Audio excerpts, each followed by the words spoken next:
Hey, I'm Tassenix, and welcome to Plotting and Scheming, the Grand Arena focused podcast centered around the top 100 of Kyber 1 for Star Wars Galaxy of Heroes.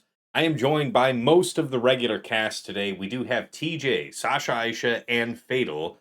Dagger is, I think as of this moment, probably on the commute home. You know, so we might catch him at some point here while we're recording. We might not. We'll all find out together. Anyways, this is the preview episode for season 77, 5 versus 5. And it's good to be back. I have been extremely busy in the off week, and I'll talk more about that in minutes. But how you doing, TJ? Good, man. I walked in the door having all but one character at the requirements to get the stuff. So I actually locked in today. They had those little cheap $5 packs, whatever. Mm-hmm. So I got my loot to R8. So I will be ready for the absolutely horrible light side, whatever event when the next time it comes around.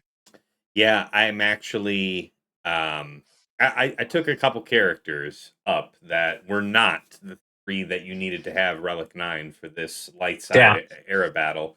And so yes, like you, I will be prioritizing those three next so I can get that last tier. But yeah, I mean, I don't regret I won't regret talking about what I chose instead.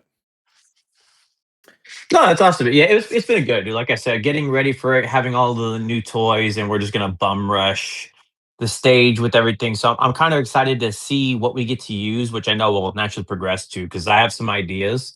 But I'm excited for the week to come up to see where everybody's going to use their new stuff and their things. Very fair. Sasha Aisha, how you doing? Good to have you back. We missed you during your absence. Hope all is well, and what's good. Yeah, I'm glad to be back. I am, I pretty thoroughly took last week off, but today and a little bit yesterday in prep for GAC lock, I re-engaged. I'm excited to see some of these new characters from the previous era, how they translate into fives, and we'll touch on it more when we get to some of the things we're excited about for this coming season. But just as a little bit of a hint, I don't think Wookiees are a joke. I really don't. At least not a wholly funny joke. I think there's something there. So I'm excited about Better not that. be lying to me, Sasha. I included them in my mods, so if they don't, I'm coming after you. I will hold you personally accountable for the Wookiees not being great again, or ever, I got We you. maybe ever. we will We got definitely your Harry back. You got it. we will definitely be talking about that because I know folks are going to be curious. All right, last but never least, Fatal, how you doing? What have you been up to in the off week? Are you ready? Did Hot Utils actually load for you in time? Oh, were people having problems?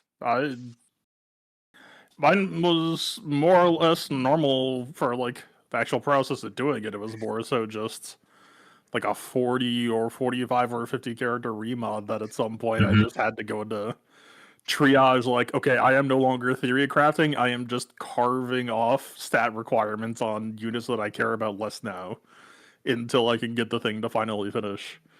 Yeah, man, it's never have I felt more pressed on my defense library than the last 48 hours. That was fully felt. I need to farm them more.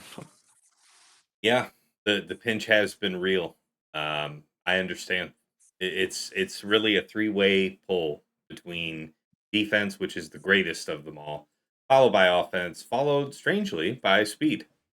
Actually, still need a little bit more faster speed these days. Weirdly enough, I will also shout out uh, crit chance. Hmm. I mean, look, man. How many characters have we had come out now where it's like, hey, this is a 29% base crit chance character. If you're a pervert, I am also getting a hard strain in that category. I actually had to cut back on crit chance more than I had to cut back on forcing defense sets. So Hmm. It's just crazy out there right now. I didn't even end up clocking my bounty hunter speed. I was just so like putting out fires mode for trying to inject 45 new loadout or new character builds in. We'll see Fair. how this week goes. All right. Looking forward to hearing about it. All right. Well, guys, let's get into it. Section 1, preparations for week 1, remods and relics. We'll talk about Datacrons, of course, as far as how you've remodded characters, make use of their focused Datacrons. Fair to mention. But yeah, we'll talk more about the Datacron plans explicitly in the next section. Anyways, for me, I went gangbusters. So yeah, if you watched the last episode, I was following up on this trail that Fatal was wandering down with the defense modded Afra. If you were here last time, I committed her to the Relic 10. She's big, 110,000 health, 309 speed, 74.8% armor, 67.5% crit avoidance, just walking in the door. She's doing well. I also took out BT1. I doubt I will regret this Relic 10 in the long run. The only question would be, would that have been better spent working my way to having the 3 light side era battle guys? Relic 9. Only time will tell. But this was super fun to do. High health, speed, crit damage triangle, 12,352 and 77% crit chance, and 69.6 armor. Come on. Nice. Nice. And 45% crit avoidance. So again, following theory, this rabbit that Fatal's been chasing, and I'm very, very excited to see.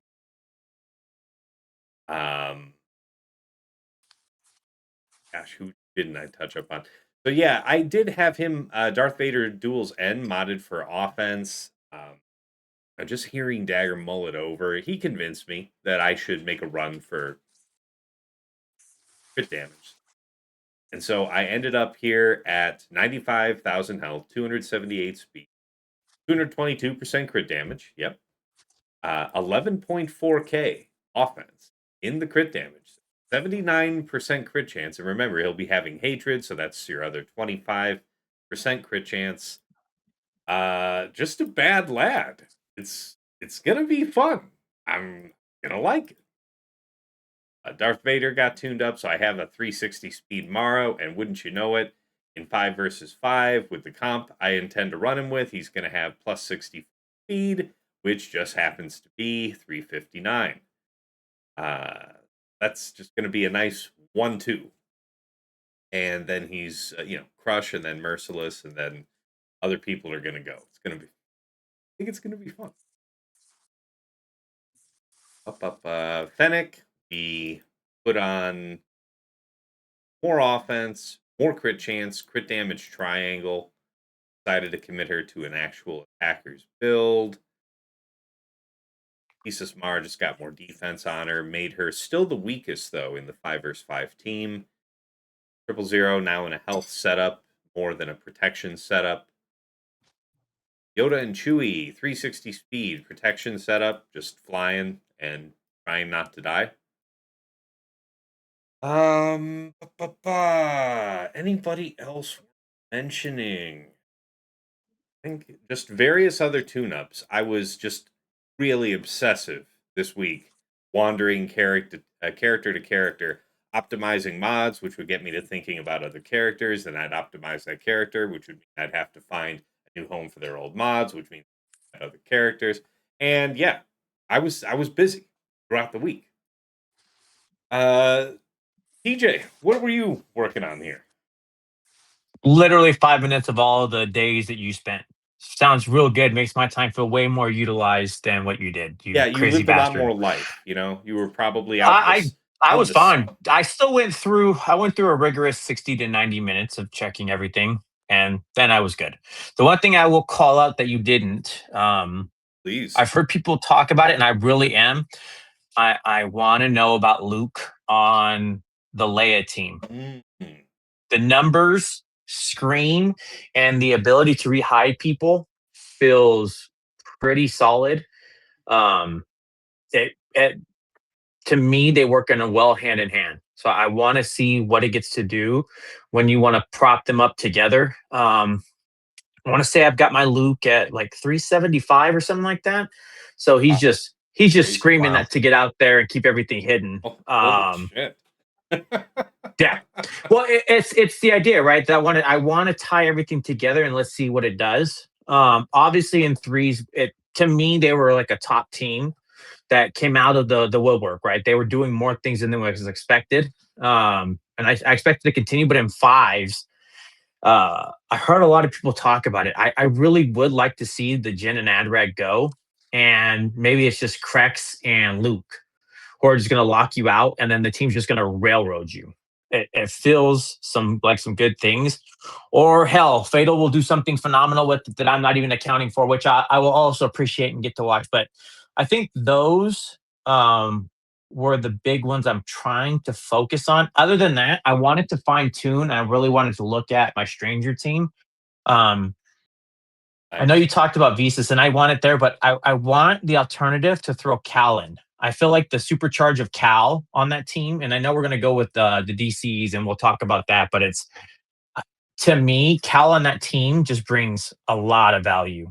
Um, but what I wasn't going to allow you to do was Master Mace or do all that bullshit. So it's like I made sure my Cal was locked as also the character under Star Killer and Stranger. We're not touching them boys. Them boys are going to be left alone. You will fight my Cal. So I kept him on the Fatal side. So I went to more defense and some other factors, just to make sure this team is still flying. So whatever I put there, it's going to have an action. Yeah. Fair. Interesting strategic edge. All right. Anything else you wanted to mention? No, I'm just like I said, I think we're gonna come back to what do we get to do with the toys, and again, I'm holding Sasha accountable for week one recap of I did this amazing thing with my favorite character Yoda, and now he gets to be on Chewbacca's elbow. So I expect great things from Sasha saying I killed this GL, and you should all take note. And then when we go to try it, it never happens again because Sasha's done that to me before. I'm not mad, you're mad. Yeah. And I forgot to mention, I'm sure somebody's going to chime in at some point. I did remod Dab Bob Boba, so I think I'm going to try and make some use of the tankless team, right? So put him in a health primary circle. Go ahead. I think I'm excited to see what you do with the Afro. It's obviously Fatal as well, but like seeing, I think Afro Super Team. I think it's on the lips of everybody because of the Set 25 or the FTC. I think it's going to be doing some amazing punch ups. So I'm excited to watch that, but I didn't get to personally put out like to make the because I want to see where we're at. Right, to me, week one data is really going to support. Go put this extra effort and go put this in. Yeah. Yeah, I don't know if this is going to be worth it. I'm willing to be on that early edge of it, but he's Yeah. pretty nicely kitted, I think. So 95,000 health feeding into that 300% bonus protection, 11,000 offense at 91% crit chance, crit damage triangle, of course. Little smidge of armor in there. So, he's a respectable in that sense. What was it? Sam, I switched over from a protection basis to a health basis to further feed in. I'm not really sure how all that's going to execute, but my hope is this will help. And yeah, who else? Who else is? I didn't change anything with Forlorn. Massage is the same. Yeah. Over to you, Sasha. How about you? Your preparations, relics applied, remods. What's been cooking for you here in the off week? I know you said you were mostly off, so maybe not much. Yeah, it was a little light on activity until sort of a frenzied period at the end prior to lock here. And my focus was really on trying to bolster, like bring a few added relics to some of the teams that either have new datacrons or era units. So I did invest in my Bad Batch. I'm excited to see what they're doing. You know, I know Fatals, made it pretty clear that they can prey on just about anything out there. But I took record R10 and I got my Nice. OG Omega up to R9. So that was an investment that was worth it. I I made sure my Wookiees were up to snuff, man. I did that at the end, and I just, by the way, in chat, while TJ was talking, I took the Wookiees into arena, hit auto against a Leia squad, and autoed out a Leia squad with the Wookiees. I'm not saying Pulling that it up they're on screen here. yeah, that they'll beat everything, but if you go, I think it's around 37 seconds into that, you'll get a sense of what like Tarful's capable of. Like not Tarful, sorry, I did take Tarful up to R9, but that was just to ensure I had everybody on R9, but it's Zalbar. And there's an awesome moment where he hits like an AoE that varies with crits between 400k and 750k. And yeah, I mean, don't get me wrong, there is some relic Coming right delta up going on on it. with the squad. But yeah, you'll see right around Bam. it is 36 seconds. And I don't know, it's just it's a fun squad. I don't think that it's necessarily going to like fall prey to Bad Batch 1 in the way prior incarnations had, but maybe it will. But I was just excited to see it do something, so that brought me some joy. And then what one of the concerns that I had, I was thinking like TJ, that Stormtrooper Luke squad showed impressively in threes. Like, what can we do with it in fives? I suspect that some of its stealth dynamics aren't going to really be able to reach their potential until we've had the roll cron sunset, because both support and attacker have ways around stealth. But it's a cool option. I made sure my Leia, Princess Leia, was at R9 as well, because I think that even though I may not use her in fives, it was kind of back to that three squad. Was pretty cool and impressive. Yeah, those were the things that I really kind of focused on. I did not lean into the bounty hunters and Asajj Dark Disciple. While I like aspects of it, I don't know that it was going to see the board. And the only other thing that I did was I R10'd my just GL Leia, and maybe that wasn't necessary. If anything, honestly, once we just locked into the new week, and I'm sitting there with 7 Erodiums this week, so I'm not going to have a real match, and I probably would have been better off just holding on to that and waiting and seeing, hey, out of what we learned in week 1, is there some place that could be more of a difference maker to put that R10? But that was my frenzy of activity sort of right before lock. Fair. Yeah, and yeah, I'll ask you more in a minute. How about anything else you wanted to highlight real quick? No, for now it's good. We'll get into more later, but that's it for me, Tess. Fatal, then, I should add please. because Dagger's missing. Dumb hat, Tess. Sorry, I had to get that out there. I had to channel our boy. Extreme envy is what I would tell him. Where's his mall hat? That's right. Good. Good. He's filled with hate just looking at me. Over to you, Fatal. How about your preparations for this week? Remods, particular relics applied. I know you were mulling over your next Star 10. What was in the works for you? Yeah, I will start off with a PSA. Luke lead is a 3v3 Omicron. You will not be using Luke lead at 5v5. I would. I mean, it's your life. You can do what you wish. But a lot of people in the past few days did not seem to be aware of this because of the whole kit text issue that they need to fix. Yeah. Yeah. It is a 3v3 thing only. I do not recommend you play it. But what about him under Leia lead as a 5th member, assuming the use of the focus datacron? Because I think that's what a lot of people will be questioning. I don't think I like it, but I don't plan on testing it either. That focus datacron is garbage. Most of these focus datacrons are garbage. Luke under Leia is pretty good. I also plan to run Stormtrooper Han there because Luke under Leia, he gives you a bit of a more aggressive opener with that mass assist. That's not bad. That's a good thing to be doing, potentially. I will add that I think Luke's other major utility is by giving Stormtrooper Han his full potential. And so that is a space that I will be exploring. Like, I gave my Stormtrooper Han pretty okay speed and potency. So we will see what Luke will be able to give him. I mean, depending on the matchup, right? If it's like Grand Inquisitors or whatever, if they just make tenacity up, then maybe Han won't be able, like, removing Dermida that much or anything. But, you know, I feel like there's potential there. Okay. I like it.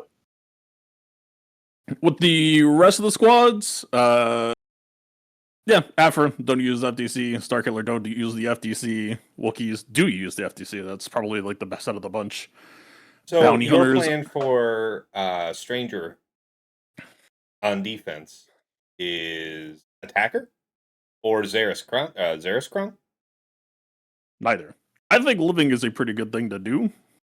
I am planning to go support Kron. I would like to live. I do not enjoy dying. I do not enjoy attempting to revive against teams who would otherwise perhaps stop me from doing so. I like the funny shielding that happens when they hit me. That's pretty good to me. Fair enough. I've got everyone loaded up on defense sets and defense secondary, so like the only way I would ever consider swapping to that FTC is if it just turned out that my survivability was overkill and that I was like somehow lacking in damage for it. I don't think that's the case. I'm pretty sure this team is still quite squishy, and any extra reassurances would be welcome. And is that with Cal as your support, or who are you adding in? Cal is the only light side unaligned force user that exists in the game right now. Fair. I think you will find. You tell him, Fatal. Make him listen. Do you have him oriented to be the weakest, like DJ? I didn't bother looking. I'm not really too worried about that. If someone wants to use base against my team, make my day. My weakest might be Stranger. You know what? Go put him in handcuffs. See what happens. Make my day. I think it'd be very funny. Yeah, Wookiees. So Wookiees, I do like Wookiees. I actually think it's a little bit of a shame that their FTC is solid because I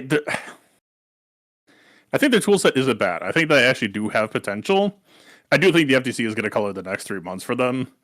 And I don't want to see things just be a repeat of the last time Wookiees saw play, which was Datacron boosted them in 3v3. They saw play during that and then just immediately disappeared after. I don't think this is exactly that, but it's going to be hard to get around the true damage that the DC is offering right now. Afra? Okay, I spent a lot of time fucking around with Afra. Yeah, for the I past see you week. ultimately went with the potency cross. Tell us about that. That cross is kind of ass. I honestly just need to farm fresh Afra mods. I'm gonna be trying some weird shit with that for this week. I'm not even gonna say what it is because I don't want anyone else to try it. You'll just have to tune in and see. It's gonna be weird. But possibly fun for a month. And then, like, the weird thing about Afro right now is like there are like 3 or 4 different flavors of team that you could run. Set 25 offers you one, and then Set 26 offers you one with Bounty Hunter 300. Set 27 offers you one, and then I think Bounty Hunter Droid, like IDJ is also a playstyle you could go for. This team is just in a crazy spot at the moment of like, I'm not even going to say that they have a huge sort of roster to draw from. They don't. But whichever direction you take their stats just has crazy ramifications. Is like immediately tangible. So, yeah, just gonna kind of explore the full space a bit. Sounds good. Hey, little one, go with your mom. Get out of the frame. Good sport. Beyond that, I didn't really prep Empire at all. I plan to use JKL DVD. Probably, unless I like get held at gunpoint to run JML again. But I had slow Luke last season to run with JML against LV, and that shit was ass. That shit lost me matches. I don't know if I'm gonna be doing that anyway. Even if I think I'm just gonna be running Jedi Vader the whole time. Yeah, I do see that you did Stone Age your Luke 117, a mighty +5 speed I on it. didn't have to do that. He was already on that last season, and I had made a note, fix your Luke, and then this season I sat down and said no. Mhm. Sure. So surely I, for not having a LV counter plan by lock, will not be paying for this in any sort of way. It'll be fine. Very good. What was your most recent Relic 10, by the way? I did Forlum. Really? Tell us more. Well, Such 25 lasts until the end of the month. BT1 is he is built for combat, but is possibly not going to be in my Afro team this month. Shit got weird, let me tell you. Fuck it, I could just post the comp. I've already posted it out elsewhere. There's no reason to vague post it. Sure. Interesting modding. I like the more offensive setup. So yeah, you're just over 13k special offense, 65% crit chance, and I do believe we're looking at crit chance up in this team. So I'm guessing that's what you're. You are not. Well, okay, if I ran Dark Side buffs, which was the original plan, but I don't think I am any longer. So. Really? Okay. Here, a picture is worth 1,000 words. Here, there you go. I said it was getting weird. I just want to say that's entirely gross, Fatal, and I'm not appreciative of that at all. At the same time, in awe. So we're thinking about 3 supports. We're thinking about CAD assisting with No. 50% damage. This was not intended, but it is working out this way. But this is not 3 supports. 5? How many of these are supports? That is 5 supports. Okay, so everybody. Is the they don't clock still set to turn off at the death of the first support, Fatal? Or is that fixed? I don't know if it's fixed or not, but it doesn't fucking matter because nobody is getting that Nobody shielding clause dies. anyway. Okay. Well, I guess maybe the summon would, but yeah, no, it's So there's there's a lot of shit happening here. So Cad Bane assist 9. Is normally whatever. You assist on every 25. single move. Yep. Yeah. Forlum, when you are not attacking it with a GL, assists whatever anybody does whenever another bounty hunter ally does anything. That includes counterattacks if IG90 counterattacks. That includes Cad Bane 9 if Cad Bane 9 does a thing. So, and also it turns out Forlum does just about as much damage as BT1, if not more, plus has that assist clause. So this team just shoots you in the face early and often and repeatedly. Hondo is there in the mix, just as Hondo could probably also be BT1. I was just thinking, maybe the handcuff would be nice for Savage, because I am certain Atreya will try. I can see it. Yeah, no, this team is just fucking bizarre, man. It is early aggression, but it is also weirdly resilient, and I am sure it is beatable in a variety of means, but figure it out yourself, because I am not going to. Yeah, CLS Han Chewie, Dash Han Chewie, eat your heart out. Good luck. Yeah. All 5 people will stealth themselves upon being crit, so that means that, when I mess around with it in the squad arena, very often it's pseudo bad batch where the summon becomes the pseudo wrecker, and that's kind of amusing. All right. So did you feel out that you wanted the potency cross, or did you calculate that her overall surviving, her life total, was net increased by the potency, gain, as opposed to having a health primary? Curious. No, I don't necessarily feel strongly about that. It was just I was starting to all the notes that I got last week was, holy shit, I couldn't kill your Afra. But there's a part of me that was thinking about like, well, what if I just push the potency just like slightly in the margins to like make B1 harder? Yeah, I think you I lost all kind of of 1% forgot. armor to make whatever mod swap you did. You went from like 75 to 74.1. Yeah, it's well, as I was doing things, I was also eyeballing like a set 27 potency cron or the set 26 like super protection with some potency on it before I went on the Cad Bane line. With the Cad Bane line, I don't know if the potency cross is really that good, especially with how bad the secondary stats are.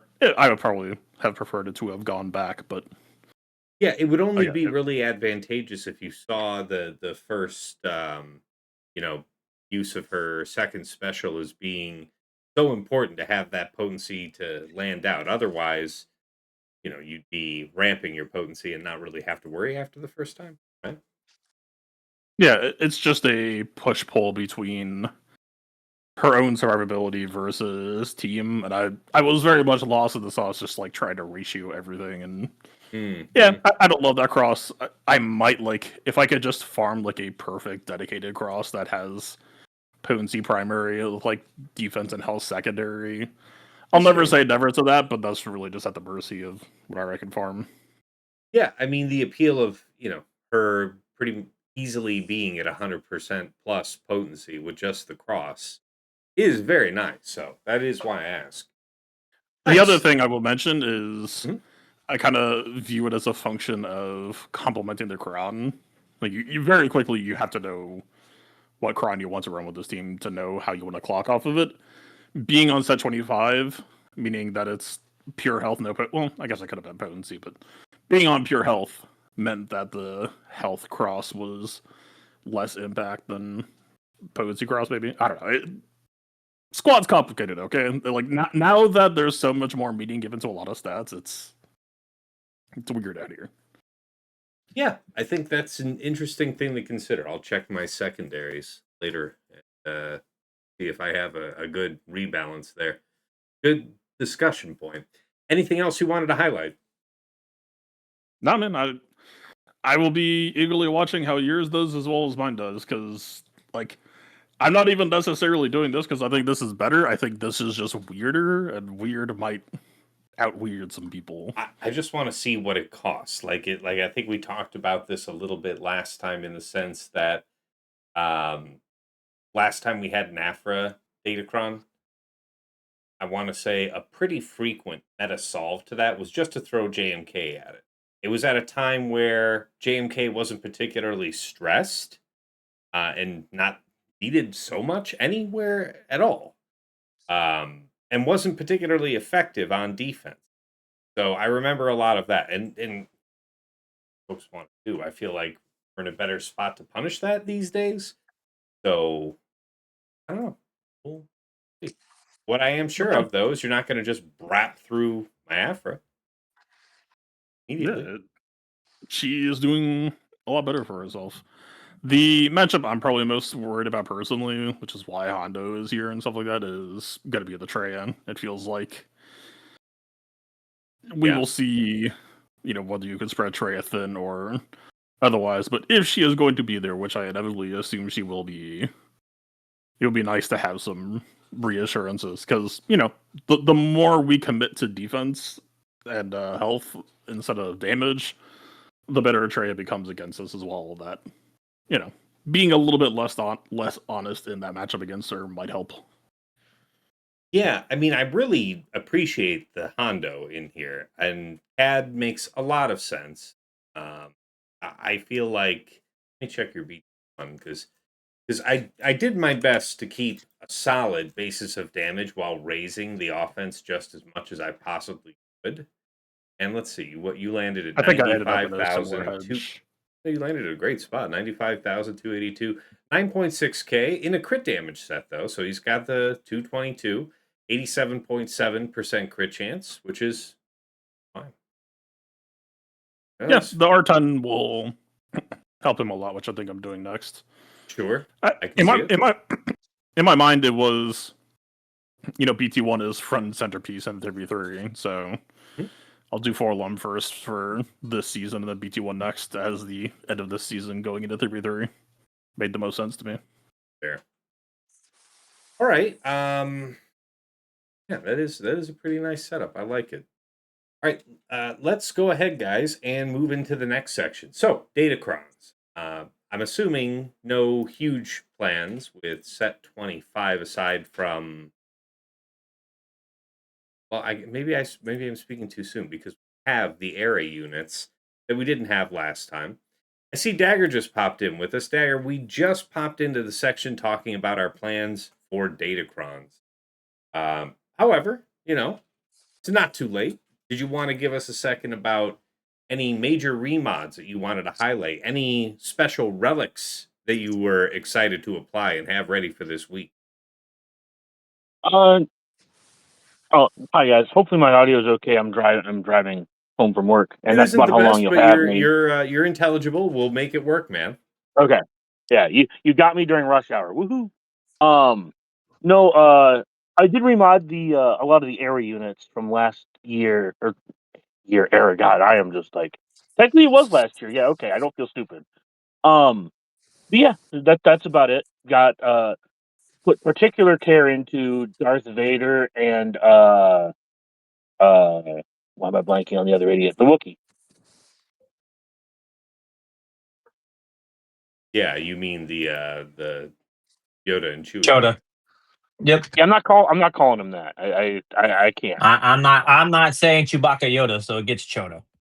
Yeah, No, so no, you no. went- Look. I don't have any problems with people saying that, and if it catches fire, I'll do it. But like, man, that feels like it's not a word I'm trying to say. Yeah, People. so you landed on a Uh, health setup, 96,000, 97,000 health, 363 speed, just 100% tenacity on the nose, and 69, nice, 0.3% armor.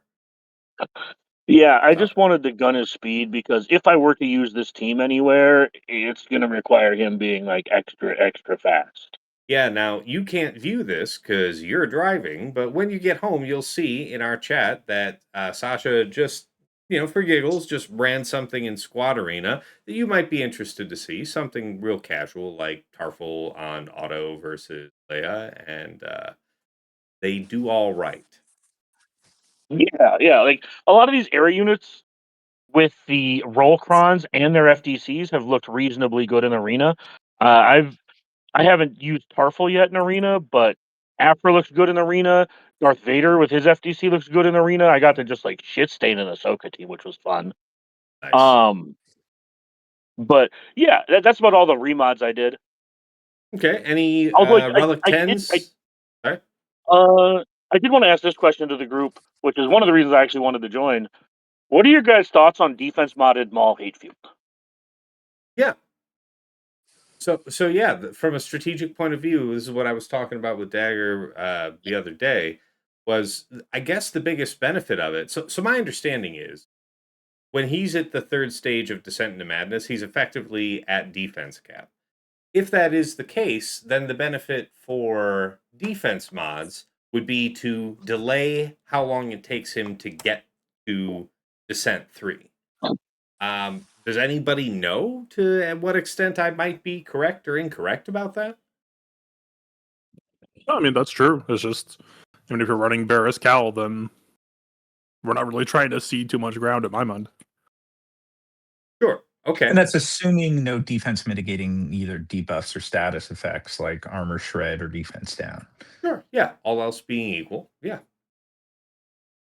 Yeah, I locked in with one defense set, but I really did think hard about, and it's not that I have the mods like to do it this week, but I did really consider moving him into defense sets because of, like you said, with Cal and Barris, I feel like just making them work, just to like Fatal said, ceding any ground just doesn't feel great, especially with all the armor pen and all. I mean, like I get that we have armor pen right now, and I get that we have like a bunch. Anyways, I was just curious what the panel's thoughts were on that because that's something I want to look into.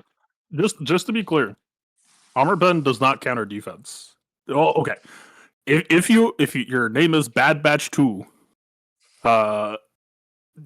defense is fucked. For pretty much any other character except like maybe Brutus in some respects, armor pen bullies characters who don't have a ton of defense. The more defense you have, the less armor pen does compared to crit damage. So That's fair. I know Sasha did the rundown a couple months ago on that. But yeah, it's mostly just like knowing that we have the roll crons right now, so like this isn't like a oh my god I want to do this right now kind of thing. Mhm. I don't think anything's going to hold if people don't want it to hold. I guess is what I'm saying. So- But I was just curious about the that was about the only real question I had. But I derailed us enough. We can move back to the regularly Oh scheduled no, it program. wasn't a derailing. I was just going to read out to the people here. Your mall that you're locked in with is 154,000 health, about 80,000 protection, 271 speed, crit damage triangle, 10.2k offense, and 62.6% armor. So that sounds like a solid setup. I mean, I want to say mine's like 151,000 in all health. So very nice. I like the mods. so my mods, if you would like to know my Yeah, thoughts I on was just defense about to sets. load them up here. Fatal shared the loadout that he's got locked in for his Stranger team. Let's go ahead and here we'll look at it character by character. So his Stranger, 300 speed, full defense sets, just over 100,000 health, 73,000 prot, crit damage. Triangle is not there, so you decided to drop that. What made you decide to give that up? Because I remember a few weeks back, at the time you were feeling like it was still a worthwhile keep. I think being alive is a pretty cool thing that I enjoy doing. It's fair. That's fair. Let's see. Your armor, 75% armor is considerable. I like that. Yeah, I was gonna say Tyrion Lannister told us that death is boring. It's so final. Life is Mm. interesting. The part of the image that I set is to say there are 30 defense sets with 20 health primary. Or sorry, no, yeah, wait, math. 24. No, 20. I was right. Fuck it. 20 health primaries in this squad. Everybody is defense sets with 4 health primaries. Nice. All right. That is pretty huge. I like it. And yeah, 75% armor, 7,800 offense. Solid. I like it. And now over here to Star Killer, 270 speed, 113,000 health, 80,000 prot, 8.2k offense. So little emphasis on damage here. Armor, however, 72.17. Solid, yes. And so he's going to drop his ship reasonably quickly, regardless. And you're thinking that just the longer the fight goes, the better your team fares. You don't need to worry about having upfront damage on Starkiller, and you're not relying on him to hit hard up front since he doesn't ramp much, right? That's really going to be the test for the future of this team. Is obviously in 3v3. Well, I say obviously. I mean, Sasha reported, and I heard it elsewhere as well, that if you modded the team for defense, then Queen Amidala had more trouble. Mm-hmm. But this is a team that is pretty fragile, and so where to land on aggression versus trying to help keep them alive versus what Barris and Cal could do is going to be a long-term test question. All right, now this is kind of different here. Your hate-fueled maul, only 194 speed, so nearly no speed added. So we're clearly relying on the turn meter gains and other random boosts to him. 140,000 health, 112,000 protection. Yeah, I want to say it was Livid on my Discord that did the napkin math and confirmed that protection primaries actually break slightly better. Per primary than health. It's about 2,000 more life total per. So I was told. So you're looking, 8,000 and then doubled by Star Killer, so a potential 16,000 life total. Yeah, I would point to. It's fairly similar to the LV conversation we had. I think secondary quality is above all else kind of what matters to me. Completely fair. And so your emphasis here then would have been, this very high defense in the secondaries. So yeah, as far as offense goes, very little added, about 8,100. I see no crit damage triangle, so no pretense at being bursty. At least no serious damage threat until you get down into deeper levels of descent. And then 76.21% armor. Yeah, that is a absolute monster. So tell us, you think that you're creating maybe just you just can't do damage to me and you just time out. Like if they never get him down to descent 3, or if it takes them, I don't know, forever, he's not really doing damage. Basically, if the way I'm reading this, aside from the insta kills that are on Stranger, we're not really talking about a lot of damage on this team right now at all. So, is your vision for this actually being more timeout than anything else? The team has a lot of latent damage capabilities. I don't think it needs much help with that department. I mean, you look at Maul, he can't be insta-killed and he can't be percent health. So if you're trying to get through him, the only thing that leaves is true damage or raw damage. Very fair. All right, your Barris here, 242 speed, about 156,000 health, 66,000 prot, 75% armor. Yeah, just monstrous. That's the magic number, right? And Fatal's Calcestus is 187 speed, so wood speed, 97,000 health, 86,000 prot. So again, a balance. No, it's still all health primaries. Happen to have a large amount of protection in the secondaries. 78.59% armor. That's crazy. That is really, really. You were not kidding though. That is all defense sets and health primaries. So, anything else you wanted to comment about this? It's quite a feat putting this together. I clicked the defense sets, then I clicked the health primaries and hot details, and that happened. And that's pretty cool. Oh, sure, yeah. Just anything else? I think you've covered it very well. All right. So let's get back. Before we jump off this too, No, please. just ask Fatal, because I that survivability is phenomenal.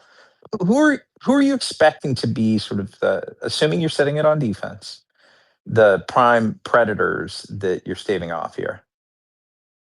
I mean, I certainly imagine that Queen Amidala is going to be a continuation from 3v3. Like, people seem to carry the through lines on that more so these days.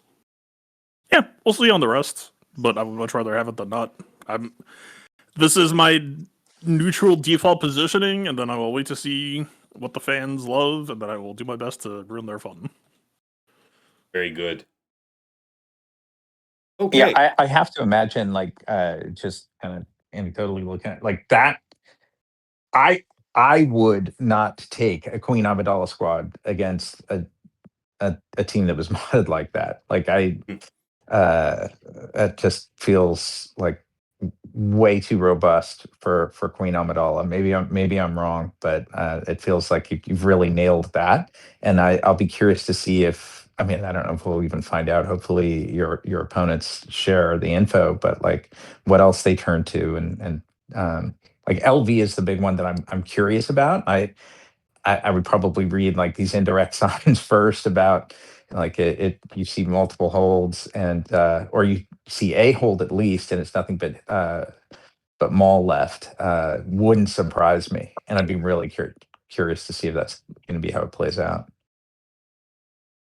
Very good. All right, let's get back into talking about the Datacron plans then. So Yeah, that's actually, sorry. I was gonna say that's perfect, because I was gonna say I actually made a Datacron for the Stranger team. yeah, tell us about it. Oh, yeah. What you got? Oh, just max health. I went with Turn Leader because of the light side characters. I don't think that's necessarily what I want for week 2, maybe. And but I'm sorry, are you talking about in the newest set 27, or something else? Oh, sorry. I mean, I re-rolled a roll cron. Okay, set 25. What did you go? So what did you roll with here? I went with light side bulk and then like a bunch of offense. I'm looking at right here while I'm stopped. Okay. Support, attacker. What is it? Oh, I went with healer. Healer. Okay, cool. Yeah, I like the idea of just locking banner loss regardless of the outcome of the fight. Because there's a couple AoEs that are going to come out, and then locked healing immunity. And that means at worst, I feel like you're going to just like force -5 banners. Strategically solid. Like it. Outside of that, I built all of the FDCs, and then grabbed my crosshair, my hunter, and then the 3 Imperial Remnant crowns. Gideon, Night Trooper, and the DTMG. Gideons. Right. Yeah. Yeah, Gideon Knight. Yeah. Yep. So didn't and I hit it. I think it only took me like 8 level 9s to hit like all 5 of the level 9s I wanted. So got kind of lucky there. Same. It really didn't take me that much. I have my crons on screen. I mean, I picked up all the FDCs, maxed them out. Caveat here. Yes, I picked up the calendar. Yes, I picked up the Ascension. Yes, I went all the way through both of them. And this is what that effort has yielded. Plus, for the first, for the entire run of that calendar, I definitely did through the 100 crystal refreshes every day of Conquest to get what you see here. So yeah, I have my Bad Batch Crons, couple options there. My Gideon, DTMG, Night Trooper, and yeah, Echo over there for potential use. Might do other things. We'll Oh, see. I picked it up for possible use with Darth Vader as well, or the new Darth Vader as well. Interesting. Very interesting. But yeah, I definitely picked up the because we didn't have any dusting going into this set. I definitely picked up the calendar.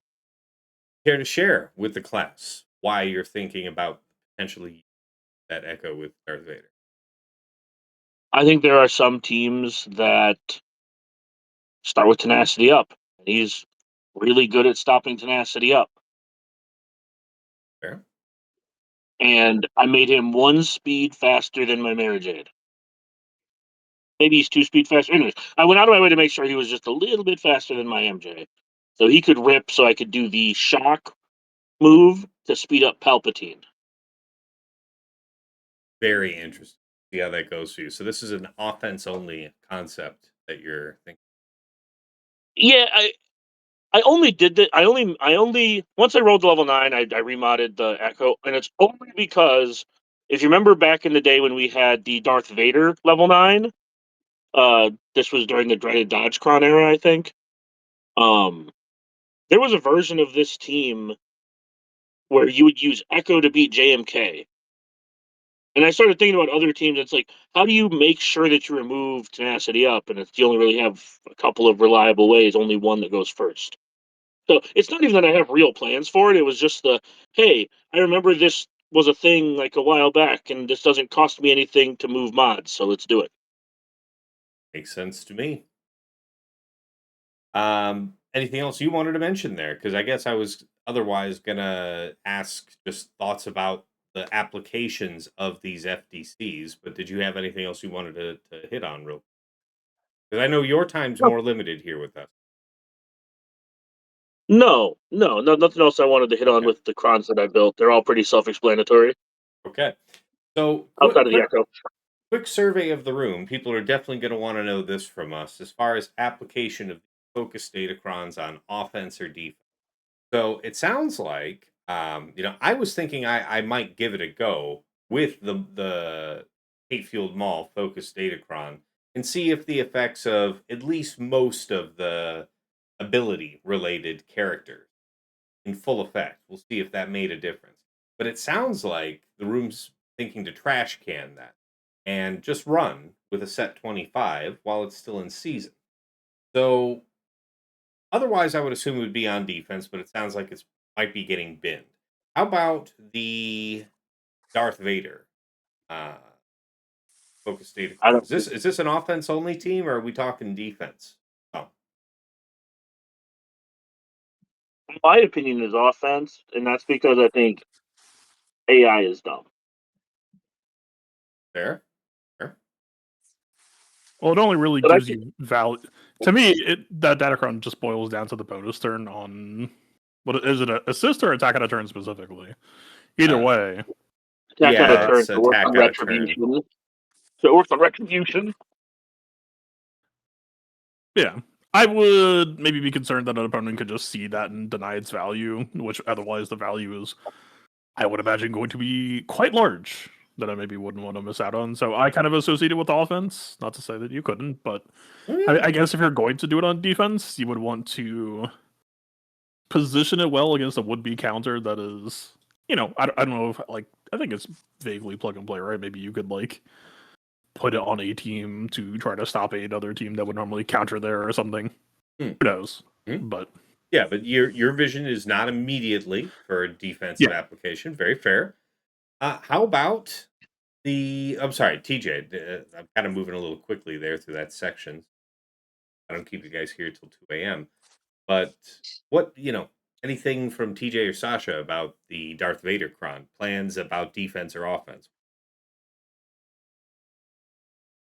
I mean, I does think Sasha you get to nailed have it. an answer? Do you have Sorry, an answer, Sasha, for week one? Do you, yeah, I won't know in week one, but I will say, having faced a really jacked up one from Rockstar in threes, like that, it was the comp that excluded MJ and Tarkin, so it had RG and with the Relic 10 DVDE, and I actually, I mean, I found that squad really pretty solid. The nice thing about that FTC, yeah, the mechanics, probably the one that does stand out the most is the Darth Vader bonus turn, but the survivability on the stats is so nice. The 75% health, bunch of defense, and 85% crit avoidance. That like I think it could be more of a nuisance on defense than some people. Like I think than some people might expect on offense. Like I think the cast here and probably most of our listeners are going to be pretty astute and really think more thoroughly about what they bring. But I think it will surprise some people who go in a little unsuspecting because those stats do a good amount of the lifting for it. Very fair. And that combined with, actually, I'll say the other little surprises, that Tarkin shock and him being able to put that thing out if most people aren't expecting it and suddenly aren't generating turn meter from their squad in the way they're accustomed to. I'm glad I'm not the only one that's curious about the application of Tarkin here, because he seems kind of a shoe in there, especially with that ability. But just generally under EP lead, if you're using this team unironically, he's under. Yeah, Piet would be interesting as an alternative, but I like the Yes, Tarkin one. good one. Good Sorry, one go to ahead. mention. Go ahead, Dagger, and then make sure we get Oh. TJ's input. Yeah, sorry. I was just going to say, like, the fights I've done in the arena did not include. I don't think I did any with Tarkin. It was all with Darth Vader and Thrawn. Just focusing more on taking more turns and controlling the battlefield a little more. Tarkin could be good. I will admit that I kind of dismissed him based off of his kit, less so about the Datacron itself, and focused more on how to maximize the team. So it was more like, how does this team function at its best, not how do I abuse the Datacron the most? So I didn't even think of that. I just wanted to throw that out there, that I was using EP, MJ, New Vader, Royal Guard, and then either Thrawn or Darth Vader. And if I was faster, I just would drop the tank and use Thrawn and Darth Vader. Very fair. Anyway, that's all I was going to say. All right, no problem. On to the next cron. Now, how about the Bounty Hunter Asajj, guys? EJ. That's all right, man. We're good. Oh, that's right. Yeah, we TJ, can't forget about TJ. I'm sorry. I'm trying. Nah, don't worry about it, man. That's not even a big deal. Like I think if you're getting away with it, it's probably a week one only. On defense, and then when okay. something silly comes out, that'll beat it. But it's like until then, it's a new character, new team essentially with the FTC. So I could see the application of saying make it their problem so they can overkill it, but we only have 11 slots. So is it taking up something else that was less there? That's probably my thing. But then we'll see. I don't know. Huskins are going to be there now, or something else that's silly or trivial. It's like, well, I wasn't using this anyway, and so I'll just take it now this way. Very good. Well, while we've got you on the horn, let's not leave you for last again. Let's talk about the next cron here, about Asajj, Bounty Hunter. Is this another offense only team for you guys, or are you? I mean, I guess in particular, Orlone. I liked her in threes with the setup, but I have concerns on anything that's basically trying to trivialize taking in a tank setup Mhm. or a tank less because you're essentially wanting to work more characters in. I still think she's a solid character, and I love the idea, and the buildup is great. But is that better than some of the other things we're going to have since we only get the 11 slots? Yeah, it's a valid question. It's not going to be perhaps one of the toughest teams, but we're in the preview episode. We are talking about what you might set down in a week one, and is unfamiliarity enough, or does this still feel too weak? So so Vader has a pre-taunt, right? We've got Royal Guard to actually pre-taunt, so you do have some kind of protection mechanic to your team. Sure, and hatred Whereas she's telling decides. you, don't bring me a tank. That's the idea. Is like we can do this all on our own. Now I think they're gonna put things together that, especially with the proper built forlorn, like Fails is phenomenal. Hmm. I still think it'll hold good banners. I still think it kills. It can do a pretty good punch up. But what I What do we know expect about we're this gonna see. team on offense? What are such Oh, punch her ups? even just the three, even watching just the three, you still had to respect it in threes, right? Just that bot alone with Fennec, anybody who's properly built. I know you upped yours. Their damage that was coming in, I took Malgus against the threes, and just those three alone killed my Malgus and my Malik. They eventually just rocked through it Mhm. because the damage ramp, and it wasn't, it was Asajj. Asajj was just deleting and pushing the damage up and above, or above and beyond, to where my Malgus just died because of Asajj. She kept ramping, she kept assisting, and so I expect a lot of that to come through. Um, I can see it being a sleeper, but again, when we talk about it, if you have nowhere to hide the characters and it's just free reign, I'm just going to control the mechanics of the team. Very good. How about the rest of you guys? Thoughts on this Kron, this team? Offense only, defense? What I are we think for thinking here? me, well, I'll say for me, I think it's overwhelmingly offense only, and that's because of, like TJ said, the lack of yes, you give up clauses if you want to put a tank on there, but I think if I was going to set it, it would have to be with a tank. But I just don't know. Like, how do I say this? It's like I know I talk about troopers, but it's like, why would I give my opponent the ability to use troopers? That just the support cron is just too good with them. Like, why would I let my opponent just eat this team for free? Mhm. I don't even know if it would work. I'm just saying, like, I don't think a team without a tank is a good enough question to be asking when it in threes. Somebody can correct me about the win rate, if because I'm probably because I only looked at a couple of fights, but I saw people were able to actually take out Jabba with the three piece and threes. Yeah. Um, so if that's the case, why not hold this for offense? Because it seems to have good synergies against Lord Vader. I might want to try this versus clones. Maybe I won't. Maybe I'll wait for somebody else to. Um, but it really does look like it has just overwhelming offense, and it might be just a clean underman for what it's worth. Okay. No. Very fair. I will all be looking to find out. Yeah. I also feel that setting it tankless is a pretty risky gambit. But if you were ever going to see if the 300% bonus protection was enough, make it worth, and then everybody having disciple, so a lot more damage up front. Maybe. And if you were going to find out if it was going to work or if it was going to be terrible, I'd rather find out at the first available opportunity to set the full 5 vs 5 team on defense. So I think you guys have mostly dissuaded me off it, but that was something I was toying around with. Any other thoughts on that before I move to the next one? All right, next one, IG90. So I guess probably I'm assuming that aside from Fatal and I, this is mostly going to be a offense team for the room. Why? A I'm lot gonna of push. I'm gonna people, push a you right lot of back on it. people. You're just based off kits. If nothing else, I saw what it did in threes, and I was impressed with the hiding of Afra. Felt amazing, giving the other two mechanics and giving me the Omis locked into fives and having the full potential here. Yes. I could easily one. If you use it on offense, I think it's killing. I think sky's the limit. Honestly, I think yours is way impressive.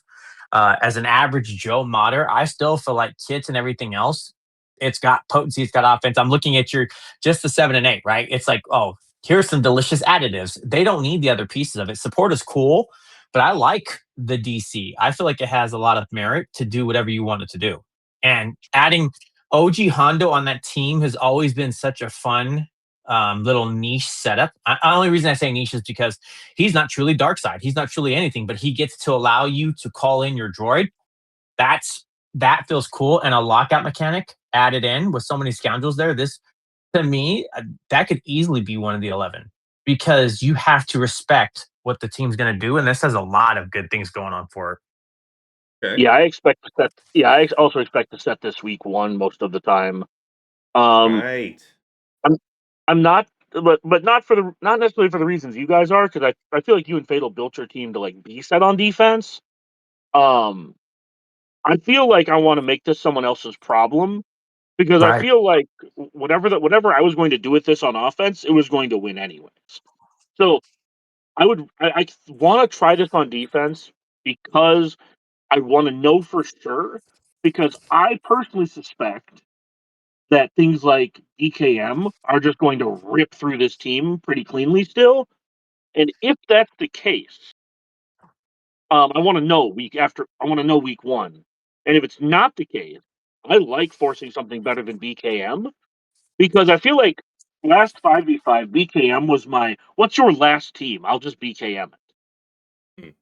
Right? I feel like BKM was picking up like the bottom of the barrel teams all that you would set, right? Just to have, and I wasn't even saving like a ton. We just have so many teams, so it really just distills down to: am I okay with what you're using to beat this team? And I want to know that I want all that. I want as much data as I can week 1.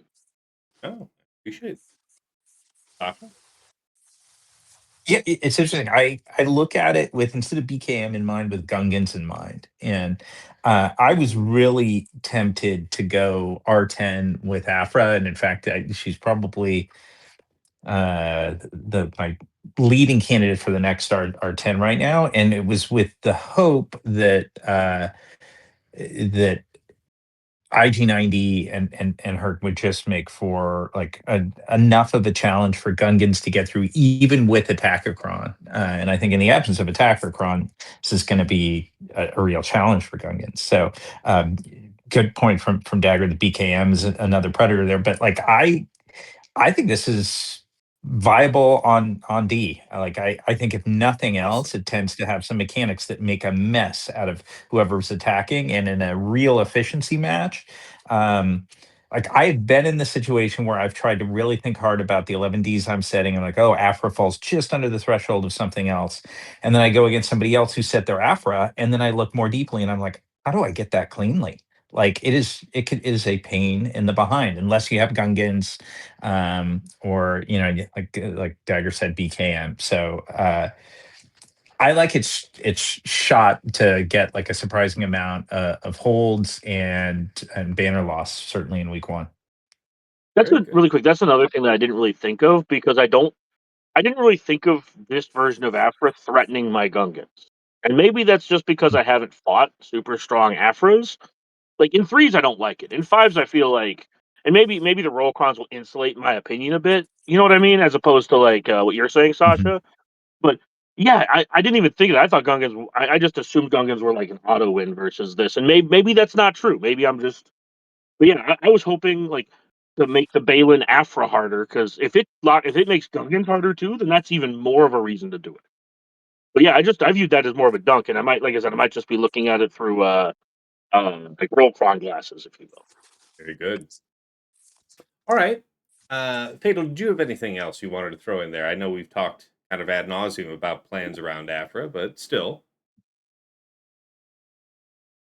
I think set 25 is the best. I think Bounty Hunter 300 is second best. I think whatever set 27 was that I'm drawing a blank on was third best. 88 fourth best. This FDC fifth best. Really? Okay, so it's really just not part of your plans at all for use with that team. You're really intending to stick to that set 25 you showed us earlier. Fair enough. I would just say, with the majority of these FDCs, actually think about what the words say and what you're getting, or rather not getting out of it. I can't read. I understand.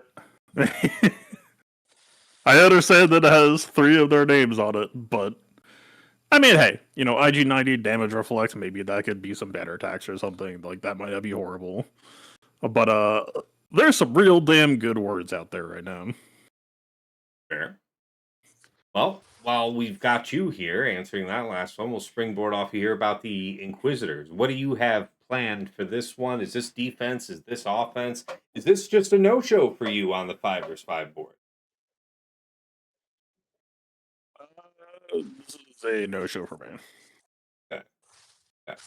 So, Inquisitors is rarely a defense team. Usually that defensive meta revolves around stopping Phoenix, and it's not likely to do that here. We do have the nice ninth sister level 3, which was formerly a level 9, but we don't have the assist calling level 6 that made it so dangerous last time, especially Phoenix. So not likely to be on defense at all. And if it were on offense, my guess is you would still prefer a roll cron at 20. Yeah. I actually do think I plan to have them on defense. Oh, do tell. It's just well, don't tell if you can't. But yeah. Not the this cron is painfully close to making it. It literally, if the cron just at the start of each encounter, if Ninth Sister or Second Sister are allies, Sure. I would probably be running this cron. But you've got Riva, you've got Grand, you've got Seven, you've got Barris, you've got 9. You are probably not going to cut Grand Inquisitor or Seventh Sister for a second. I don't care what that Datacron says. I don't think that's a good idea. Fatal. But I'm sorry. Go ahead. I'll go ahead. no, you go. No, it's just a question for you. What about this cron? Those 3. So meeting the Ninth Sister and Second Sister allies, but with Seer and Malicos instead, a Seer lead, and it's a non-Inquisitor, non-all Inquisitor comp, but it does leave you your Riva GI group elsewhere. It doesn't. It means Riva doesn't get bolstered by having Ink Barris there, which was something I was kind of excited to see. But is that something you'd considered? Getting Barris and Seer this season, would I consider it? Yes. The other 2 Inquisitors, absolutely not. Ninth Sister is good on the team because she enables the Barris if Ninth is taunting, immune to days or whatever. Like that's okay. I mean, it might not actually. We don't know if it'll block Phoenix or not. It's kind of a order of operations outstanding question. It's leaning towards it might not, but I will at least try and see what happens. The only stuff that I really care about on that FTC is on the 9 for Purge being dispelled, and when you run Inquisitors with Seer, you are not getting Purge. So, like, I view Barris on that team purely in the non-Inquisitor capacity of her kit, so... Yeah, the Ninth Sister doesn't matter to me because there's no assists. The Second Sister is just bad character, and then Barris just doesn't get to use the cool shit on her 9, so... Very fair. I just see it as tragic. So if it's not going with your Inquisitors team proper, any immediate usage for the stats jump out at you?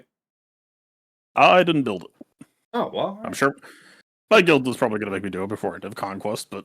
That's fair. Yeah, fair. No one trusts. Well, how about the rest of the room? Well, thanks, Fiddle. But how about the rest of the room? What do you guys think about this cron? Any place in your plans for this week?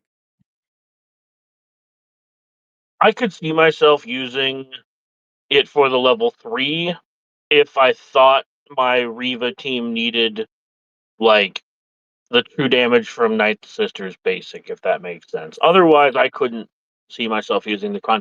I don't even remember the stat profile being, like, particularly good outside of having, like, a medium amount of defense.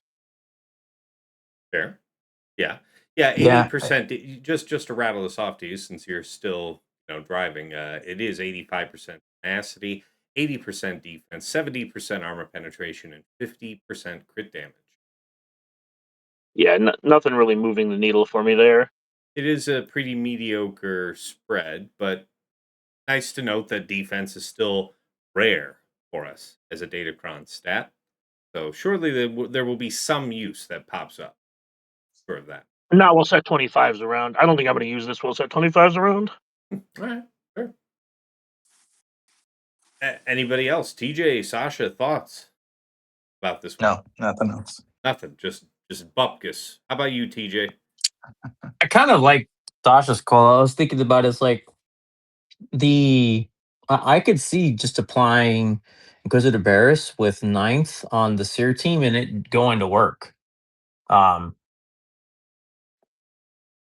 Yes, Just from I guess from the revives, I could see something going on there that because you only have certain pieces, right, of the puzzle right now. If Cal gets pulled away, as I a know we have Maul. substitute, if you wanted to use the character, I guess just to have the character, but surely I'd be not with this interested though. Kron when you have the attacker Kron, right? I don't know. I'd be interested to see it. It's like I can't see it being better with Riva on the healer team. Like the healer crunch is it's just so good. Yeah. So it's like, but just wanting to use application, I could see the 3 with the setup and still working. Okay. Malikos likes it, but he doesn't Would you also bench necessarily. I don't know. Would you? But would you be willing to bench an attacker cron for it? Is the question. I could see, depending on mechanics of what it's doing, there's a possibility. Malikos does fine regardless of whatever's happening. So, and I really do like Inquisitor Barris. She does a lot with the right setup. I could see it happening. I don't know yet, so I'll be interested to see what it looks like post week one. If you try it, we'll definitely talk about it here next week because I would be surprised to find out about it. Like, do those characters do a lot? Yes, but with Riva with Seer, I would need to be convinced. That's the thing idea. that the biggest thing she can offer is Seer Squad. A, it's an AoE dispel, which always nice to have. Fair. B, protection regen, which Seer, if you are an offensive type player, she will help you tighten up the ship. Sure, get that extra banner. I plan to use Barris for sure. Yeah, I plan to use Barris for sure, just not the Kron. Okay, I can see that. All right, fair. All right, thanks for that, guys. Next one is, of course, Stormtrooper Lucron. So, for I know TJ's the prime advocate here. So for your Leia with your Stormtrooper, you running this or you running a different Kron? No, I don't know. I kind of lean on the side. It'd be fun when set 25 is gone, but I think you're giving away a lot with the Roll Crons. I'm just saying the idea of Luke on the team has some great epic. But yeah, if we're talking with the setup, no, I can't see where this is going to be better than just your attacker setup. Or I don't know if we talked about cracks in your support setup. I can see a lot of different ways this goes, but this DZ, no, not this time, bro. Fair. I mean, the good news is that everybody will get their chance to chime in. The one thing that I see immediately is the stats. I could see this as a Balin Kron in a world where like the Boba FDC is gone in the future. So maybe not necessarily this week, but 75% armor penetration, 115% defense, and 50% offense is a stat profile I wouldn't have to work too hard to find a home for. Yeah. What do you guys think about this Kron? I guess folks would be interested to know your up down on are you going to be using and on with a Leia team, and if so, is it with or without this Kron? What Kron is it? Well, as long as the support Kron's around, Jin sucks because he's just not in stealth. Okay. So yeah, at least for the first, at least if maybe I use Jin Radis just because of familiarity, but they just feel so mediocre, and when you're using them, they're just Adrad's a function of making Jin a tank, and it's still Leia R2 Drogon doing like 95% of the work. So I think that there is a reasonable. I know we've talked about this before, Cass, where I've during this support roll cron thing, I've like put C3PO 2PO on the Leia team. Oh, you're breaking up, buddy. Oh, I said I put like 2PO 3PO on the team instead. Like I've tried some different stuff. I think I think Stormtrooper Han and Stormtrooper Luke give some interesting wrinkles to what you'd want to do. I I think the problem that the pair runs into is that I think, and somebody can correct me on the kits, but I think that I don't know how much Luke actually helps Stormtrooper Han if Leia isn't present. And I'd have to look back into that to see because Stormtrooper Han is an okay tank, borderline fine tank, but not great at tanking like things like I'm guessing Ezra plus Ben kind of stuff. Yeah, Um, but like you said, that's so what support cron should help mitigate on him, right? yeah, I'm mostly just saying like I think if I use these two, it won't be with this cron. But like you said, Hmm. the stat profile here is much more focused and much better. So I could see a world where I use this after set 25 rotate. And you would say that you would see yourself using this with the Leia team or just with some other team, just finding a good use. I probably well outside of 3v3 I probably wouldn't use this with Stormtrooper Han or Hmm. Stormtrooper Luke. Hmm. And I only say that because I correct me if I'm wrong again, but like doesn't the level 9 mostly call out uh Princess Leia? Doesn't it give Leia like way more than it gives? Yeah, it is a lot of call out for her, for sure. Yep. Yeah, I Mhm. just don't know how much I don't like the Leia team also doesn't make any use of the doesn't it have armor pen? It I don't does. Does. yeah. I'll be using attacker cron or Yeah. support cron overwhelmingly with this team, no matter what fourth and fifth I use. But I would probably be just to answer your question, I guess I'd be more inclined to try Luke and Han over Jin Radis this season. Now you mean as an attacking comp or a defense comp? I would set Leia on defense Okay. this Okay. week. So you do mean as an attacking comp? Okay. Yeah, just week one. We'll figure more out for week two. But yeah, week one, I yeah, I don't know how I feel about things like Darth Vader, the new Darth Vader beating Leia and stuff like that. Anyways, Yeah, and Wookiees and the like. Yeah. So fair enough.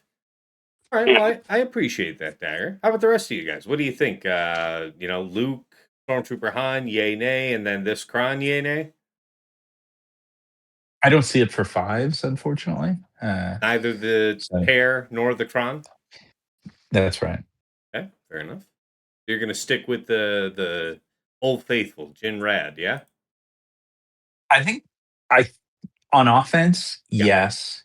On defense, it might be some kooky comp, but I am Mhm. like we just were talking about, like wary of a lot of the new stuff that can punch up to it. See Wookiee video. Very good. Anybody else about this one? All right. Last but not least on the focus Datacrons, the Wookiees.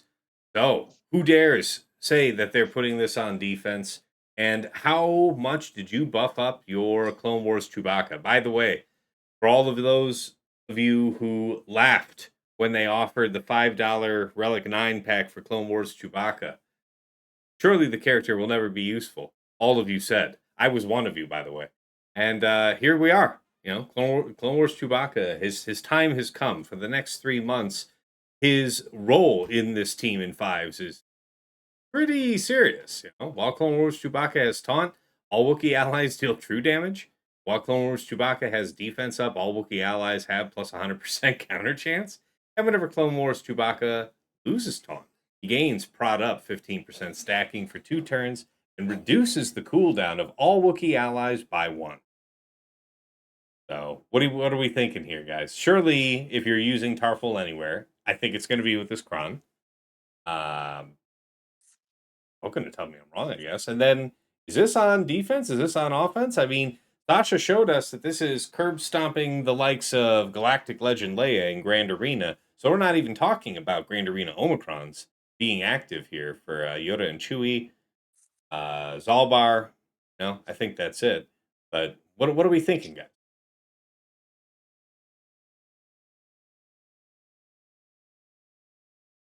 I like it on defense. I know it's going to have some very reasonable counters. Um, I wouldn't be surprised in round one of week one if it really surprises quite a few people. But I suspect come week 2, data is out, solutions are published, and there are ways around it. But I like a lot of different aspects, not just the survivability, but the meaningful stacking damage that comes with the combination of the Clone Wars Chewbacca Kron, all the taunts that it generates. For tanks, I think you're most likely going to have a comp that's got 3 tanks. You may have one that only has 2, but probably 3. And under Tarful, that stacking defense each turn is translating into additional offense, and the Kron then yields true damage based on that offense. So the combination is a cool one. Like, again, like, this is kind of just me saying, I know I was kind of hope casting with this at the beginning of our discussions around it a couple of weeks ago, saying I think this was might be fun. Yeah, I still, that optimism lives, and kudos to CG, because I think with what they've written up here, yeah, I think there are ways to navigate around it, but it can do some cool stuff, and I appreciate that. I think it, in some ways, it is less, like, meaningfully less flawed than the other FDCs we see out there, and I think that's cool.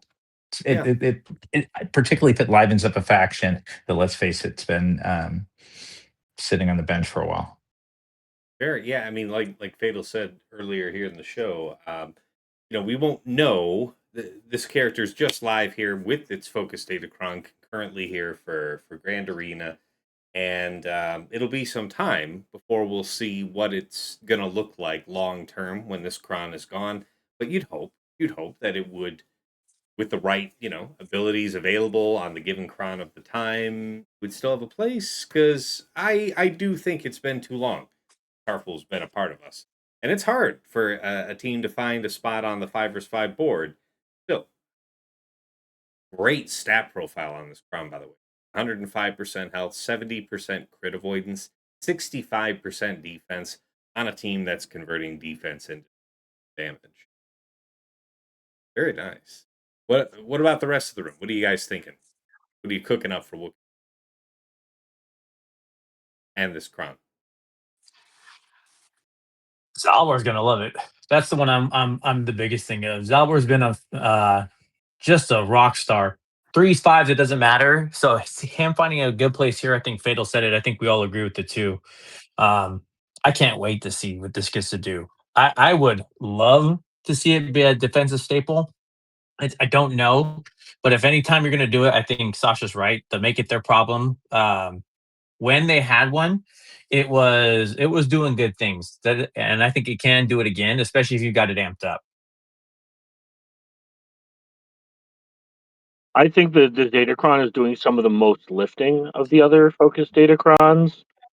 And I think week 1, I'm going to be probably placing this.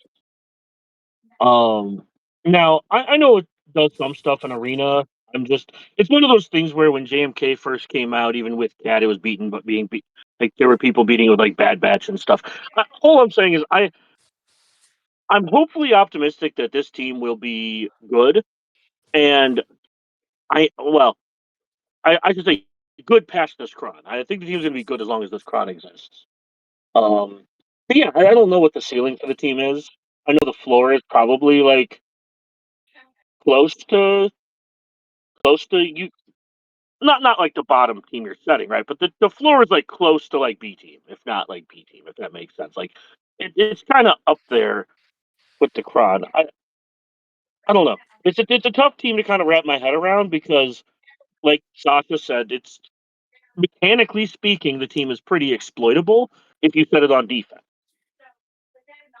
Fair. Yeah. And on offense, I feel like you have to pick your fights. So I think it's a more narrow team, but I think it is a very powerful team for the fights you plan to take it in against, just because they're so bulky.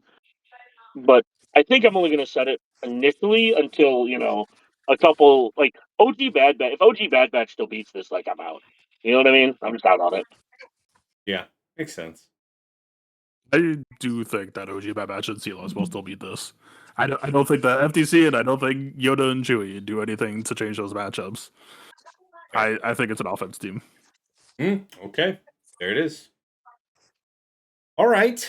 That covers all the FTCs, guys. How about just regular Datacrons out of the new set? So we talked about, you've got OG Gideon back in the mix with the massive damage. So B teams beware.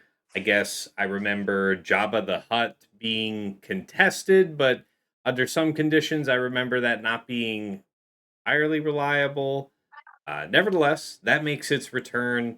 Got a DTMG cron that's good stuff for a team that you might otherwise be using anyways from time to time. And then, yeah, Night Trooper returns for potential use with your great mothers, but really, again, in the lifetime of these Rollcrons, which one of these is going to make the cut for you guys for this first week? I don't think you want to exclude the Crosshair Cron. Yeah, That that taking off the shaking and getting him locked in quicker, um, great things. And then if it can be focused or the ability, having hunters as well, and then doing great things with Balin. yeah. I was going to So say Hunters for Balin. I remember that's a good one. I remember that. And to your uh, point about Crosshair, The level sorry, go ahead. the level 6 did a lot of hard carrying for the Hunter Ron back the last time we had it. Fair. But that crosshair we saw in 3 versus 3 in that 1 week, just in threes, how quickly crosshair was able to pop off. So I do believe there is a reasonable case to be made. I mean, the support cron has been very interesting for that team during its lifetime, but that the haste with which he pops off, because the AI is garbage. It's going to do whatever. Nevertheless, he's coming quick. He's going to show right up. Yeah. The only two crons I see myself using at all this season are, and something could change my mind, but I'm just saying, going in, the only two crons I put any amount of, like, air quotes, work into were the Crosshair and the Moff Gideon. Okay, so Because you're a DTMG believer in it, and then the Moff Gideon. Sorry, go ahead. Well, it's not about being a believer in it as much as it is, like, if it's going to be better than what did Fangle say a little while ago? Actually read the words that are on the crons. It's like, I don't see a lot of the words on these crons being better than not support, but better than roll level 6s. But Crosshair and Moff Gideon do, because Moff Gideon, there were some, I don't remember if it was bugged or whatever, but I remember people were undermanning Jabba with that character, with that cron. and the Gungans. When the time came up, the OG Gideon with the massive damage pushed it like you would with the Spirit. So it was doing the massive damage that pushed. I think that was pre-fix, and then post-fix they didn't get to do it, but it was still just Yeah. trivializing a lot of stuff out there. But again, like, having the DTMG team being able to compete with the aforementioned teams that we were talking about, I think is super important. Maybe not important, but worth building the cron for. And I don't know if Crosshair, Fatal will be able to tell me more about this, but I don't know if the Crosshair one is going to be better for Bad Batch. But yeah, just the expedited getting to, I don't want to call it ult, but getting to the Zen by Crosshair just feels really good.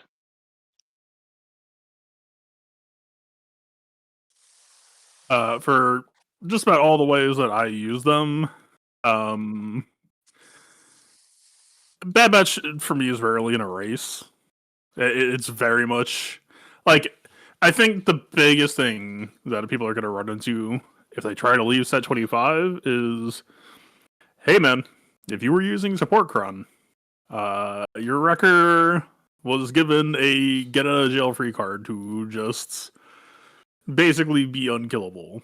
And the moment that goes away, you are going to be more on the hook for, hey, how's your wrecker relics? How's your wrecker modding? How have you been treating that character, so to speak? The other major factor to me here is armor pen bomb cron from, like, set 25 and beyond. I just feels extremely transformative for Bad Batch in a way that I've never seen it feel for another squad.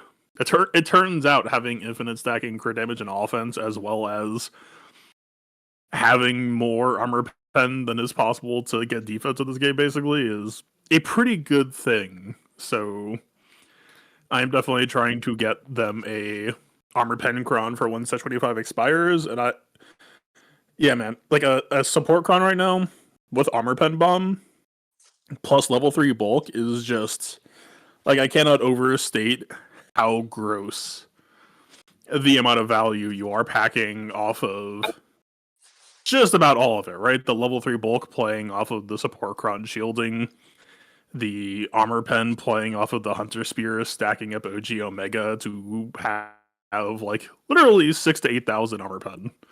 It's just excessive. Do you think that's true if you set this team on defense as well?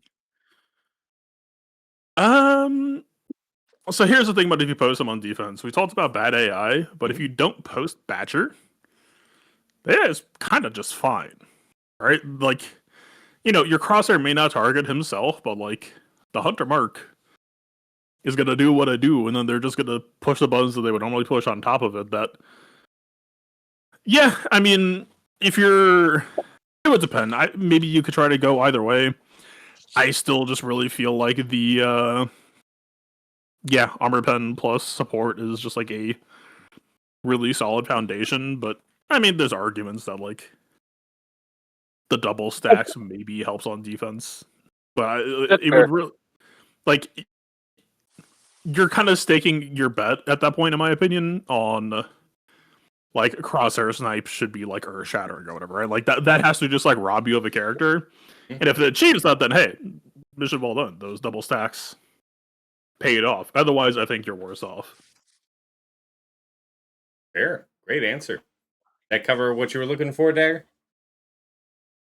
I like Fatal less, but yes. All right. Good stuff. Look, I have the Datacron as well, but set 25. No, I know. This is even in our roll crons, and this is. Look, Yeah.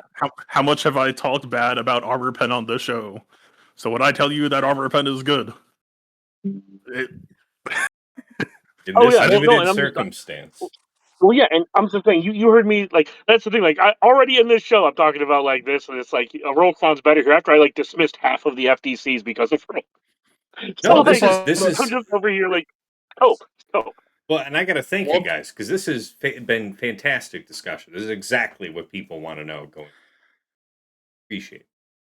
Let's move into the patron questions, guys. I'm going to, work with me here. Well, I'll try and be a little more expeditious moving through these so we can get through all of them. And then, have a few minutes for our wrap up and get you guys out the door again towards the middle of the night. So, first question up here from Heratran. With the first impressions from 3 versus 3, which is your favorite era unit from the anniversary era? Maul excluded, so no Spider Maul, not allowed. And which do you think looks strongest? And I think that if you guys will indulge me, I think the best way to interpret strongest is, most impactful. So these units are meant to go, for the most part, with specific teams. So we can think about them through the lens of that comp, or if you see it, the other comps that you think this character can shine. But yeah, in a more or less brief fashion, what are we thinking our favorites are from the anniversary era? Asajj and Asajj. He took an unusable team and beats GLs. Solid answer. I like it. Who's next? I'll do a combo of Chewie and Yoda with Stormtrooper Luke for similar reasons. Like just brought some relevance, at least whether 3s or 5s. Elevating, previously disused teams out of obscurity and then into something that's, more often useful than just occasional relevance with like a really cracked out datacron. Yeah. Sorry. That's right. I'll keep it short for me. I think I want to see what the Luke does. So barring that, and then IG90. IG90 for 5s, because Afra, I believe that's just gonna be a ma'a. Make Afra great again. It's gonna be pretty dope to see what she gets to do with that. Fair. All right. I can absolutely see it. But high in my running as well as IG90. Who's next? Is it just me? Am I the I guess it's you then me. I I guess I'm like contractually obligated at this point to say favorite must be IG90 just for the weird, like, it just ended up being the weird gift that keeps on giving of just like kind of being underwhelmed by the units and him seeming weirdly powerful and also creating just a staggering amount of build diversity. Strongest is probably going to be Asajj. I don't know if we count Vader with his FTC, is like that might be technically the strongest while that FTC is running. I just have the FTCs here on screen just to have the area units front and center as just icons to keep us familiar. So I was thinking just in terms of the units themselves. Like I completely agree that the Xeris is transformation, or the Asajj is transformational with or without the Kron. But sorry, you were about to say about DVD. No, I was just saying DVD bonus turns. I mean, bonus turn Kron is always quite strong, but that might technically be the strongest unit. But I am almost tempted to say that I think Asajj is probably the strongest team overall, but if we're talking most improved, I don't think Bounty Hunters were that bad. That I don't. Obviously, she is helping them a lot. She is going to push up their matchup tables quite a lot. I would also possibly say most improved either has to go to Yoda and Chewie or maybe IG90. Because Wookiees were just straight up unplayable.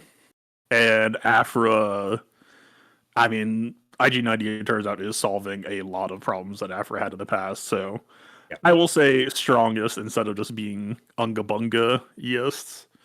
I think Yoda and Chewie are 90 for strongest for most improved.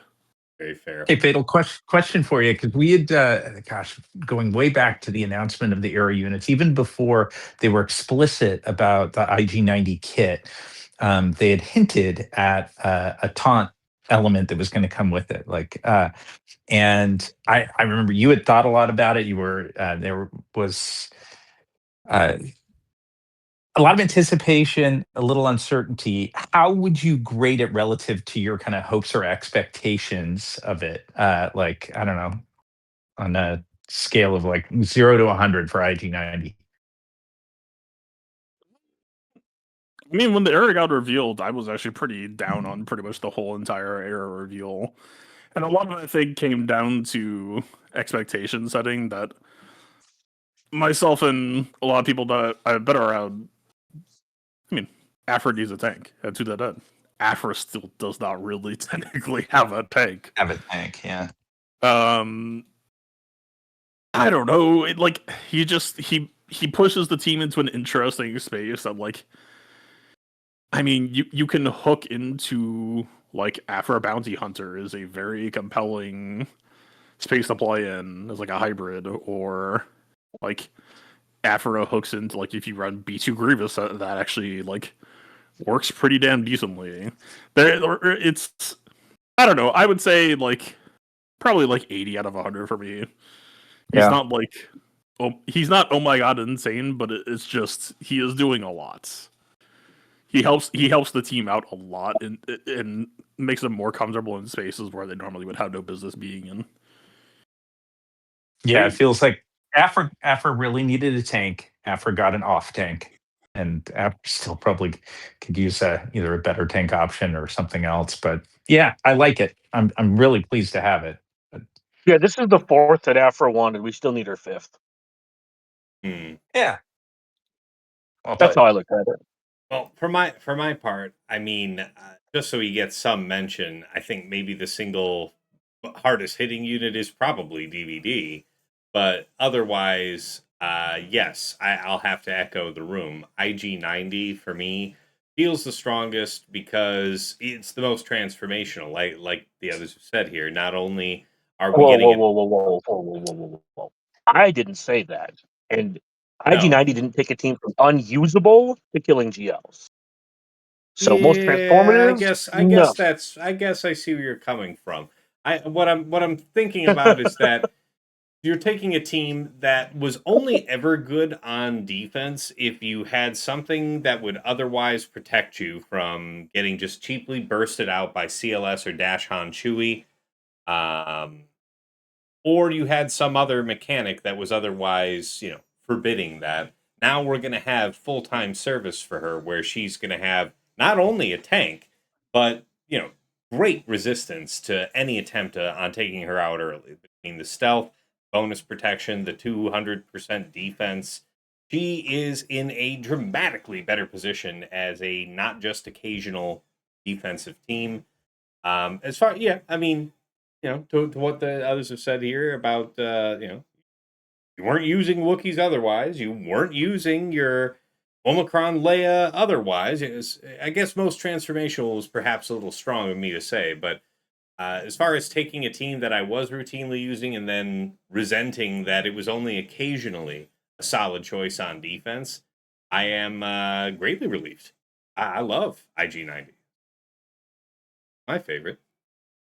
All right, next question from Single Malt Jedi. What bounty hunter comp are you looking to run with the Harry Asajj, given the no tank bonus protection in her kit, versus her squad being CG's prescribed spot for Zuckuss? Do you guys see a place for Stormtrooper and all in fives? We've already answered that one, so skip that sub part. And then for both the Asajj squad and any Stormtrooper Luke squads, do you think their FTCs will be superior? Or the Broken Crons, or some other Cron, something that isn't the FTC? So, I mean, Stormtrooper Luke, we already talked about a little bit ago. Stormtrooper Luke might be seen on some Leia teams. Unlikely that it's worth using with the Focus Datacron if you do.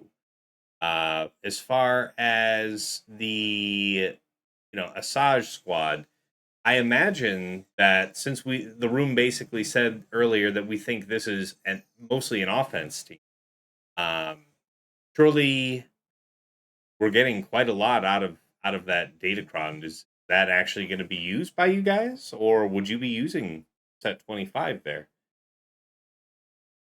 We clarify that. I think I'm using a set. I think I'd be using a set 25. I don't think I'd be using Forlom. Okay, dig it. Fair enough. I am a little surprised. I appreciate you saying that. Who's Well, next? I think I would use Zam Boba. Okay. Okay, like Boba FDC, or you're saying just Rollcron straight up? I don't know if I'll use the FTC is interesting, but I definitely think I'm going to use OG Boba there for the ability block Sure. and the nuke. Yeah, and the best goodness of that, Bobacron, aside from the stats, would come from Boba being the leader, which is, I guess, not what you're planning to do. No, it'll probably be an attacker cron. But yeah, if it's not Zam, I could see Dengar. Otherwise, and this I don't know. I know you're losing a couple clauses if you had a tank, but I think that there are still some places where I would do Forlom Zuckuss. And I'm not saying the Forlom and Zuckuss are tied that much at the hip for me. It's just I just don't. If I was using the FTC, I'd use Forlom. But I just don't. I think I'd set 25 is just so good. All right, very fair. Like, anyways. No, well, what about you guys? What are your thoughts on this bounty hunter comp? Are you if you're using it? It sounds like we were using it on attack, but are you going to be using it tanklessly, or are you So going to? And whether or not you're going tankless, are you doing the focus datacron or something else? so I until Bobacron, that Bobacron is way too good. I understand the logic from what Dagger is saying, but until that retires, there's Zam, Dengar, and Boba are just at the hip for that setup. It's just way too strong. Yeah. Outside of that, though, the 88 seems so when that goes away, right? So it's like, but I could see like the 88 Cron. I know Fatal talked about it. I could see that being a good use there to apply. FDC with the setup, Django, just old school Django with the setup could also do well. I could see it just has a lot of potential to do a lot of things all at the same time. Forlon would be awesome on that team just because of what he gets to do and hitting the translation and speeding that up. I think Asajj is going to eat that up, regardless if Zuckuss is there or not. Okay. Okay. Yeah, I was going to say Django can substitute while we have the Boba FDC, like you were saying, TJ. Yeah, it's just so strong, man. That that thing is just applying doubt, and then you can't kill him. But your logic with Zam on there, that just seems like such a great natural fit, right? They're already getting boosted, but amping that up even further, I feel like Zam is the like auto fourth on that team, right? Just because making them quicker, Yeah. they're gonna love that. And I know that Tash, you put a lot of love into your Zam. This is one where it's like I don't need to be like 335 speed. Now I can just make her. Let's make her 380. Let's really ramp those stats because your Fennec and your DBB are just gonna beat the shit out of It's everything gonna be with ugly. that ramp up. Yeah. Oh yeah, that's what I'm Yeah. saying. It's like this is gross. The other reason I don't really think Forlom is needed on the team is because I don't feel like this team needs a ton of support when they're just going to murder you in the face. Very fair. It is like that clip. Forget if I think it's from Mandalorian where Boba pulls up on the stormtroopers, right? Like, not strictly one versus the crowd. The Fennec and somebody else is in the background, but mostly one versus the crowd. That is what it should feel like. Looking forward to that. Fatal, Sasha, what are your thoughts there? Bounty Hunter comp. I know we were saying offense, but what are you thinking? Tankless and with the FDC or something else? I have not put a ton of thought into it. I did like the OG Boba Cron a ton, and I'm sure I'm still going to find some nice uses for it. So I'll hand it over to Fatal. I'm guessing has more evolved thinking on it. I mean, the Asaz FTC is respectable, but I would also do not sleep on Bounty Hunter 300. Sure. Bounty Hunter 300 is, I mean, 300 is a number, right? which If we have an case- FTC that says Asajj 200, just imagine Yeah. Bounty So Hunter 300. in which case would you be looking at what the so your Forlom is occupied. So what? Zuckus level 9? Zuckus in there? Zuckus Zam? Like that? I don't even. I mean, no, I'm not going to be running a tank. Okay, I tankless. maybe All right. maybe it's Afrobrain, but I enjoy the shielding. I think it'll make it easier to. I don't know. Like, yeah, to be honest, the the full remod took so much time that I actually didn't really get to refine down Bounty Hunter playstyle. I imagine that it's supposed to look like Scion, either fastest or second fastest, to get debuffs out to ramp. But yeah, Zam for the speed starter, I would imagine. Get debuffs out early, try to do damage. I don't even remember what the Bounty Hunter 9s are, to be frank. The 6 is just so good that I didn't really feel a need to remember that the 9s existed.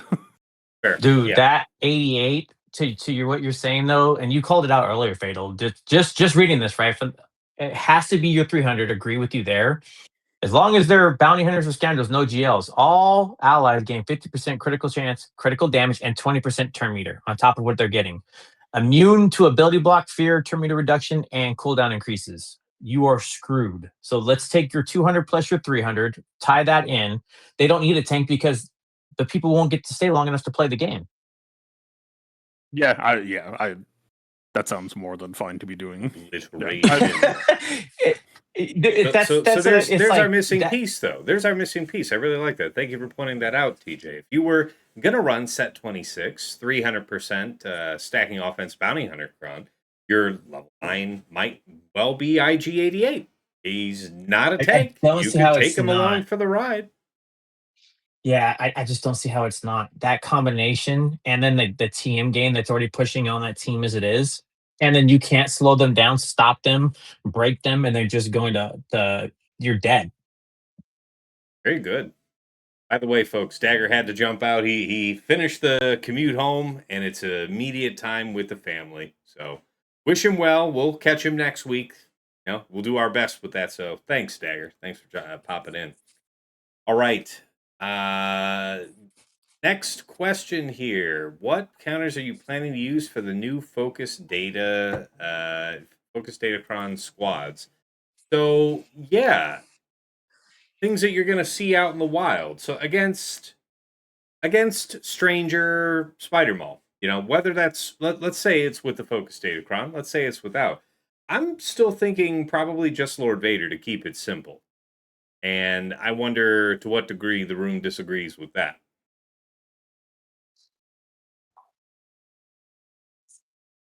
That's my plan. Fair. Yeah, I think if you do the FTC, it's got the merit to do it. I think LV obviously kills everything. Um, I still don't know if that's not better than one of the roll crons though.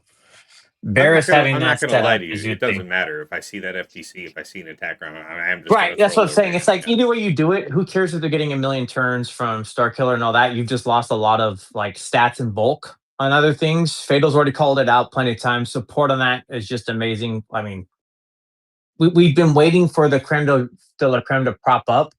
Um, if you put your whatever any other light side on there, it's whatever, and then you put Cal on there, the team is amped to this the full power of what it's supposed to be.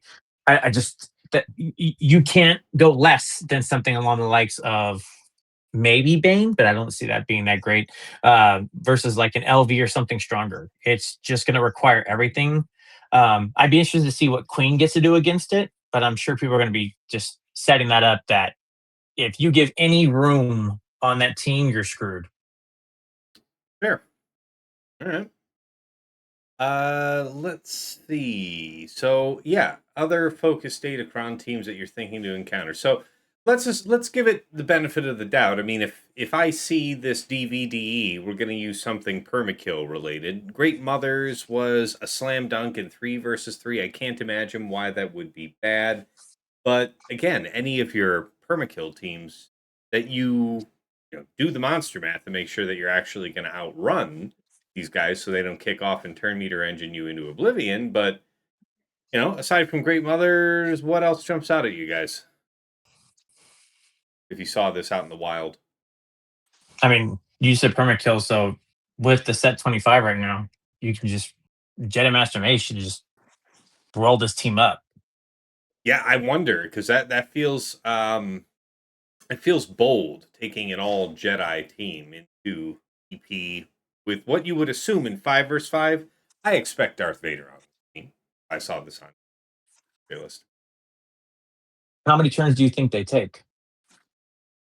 Because you're going to Indeed, take a that is 25. Anybody's really going to do it. They're doing the turn meter setup. Almost anybody you see has a turn meter attacker cron. You got me there. That You is got me dead to rights on Depa. that one. That's fair. You do Depa move one. There's all debuffs applying to the team, followed by the setup of Jedi Master Mace. That is 10 debuffs applying out to 2 attackers. You're gonna have a perfect cron. They take maybe a turn.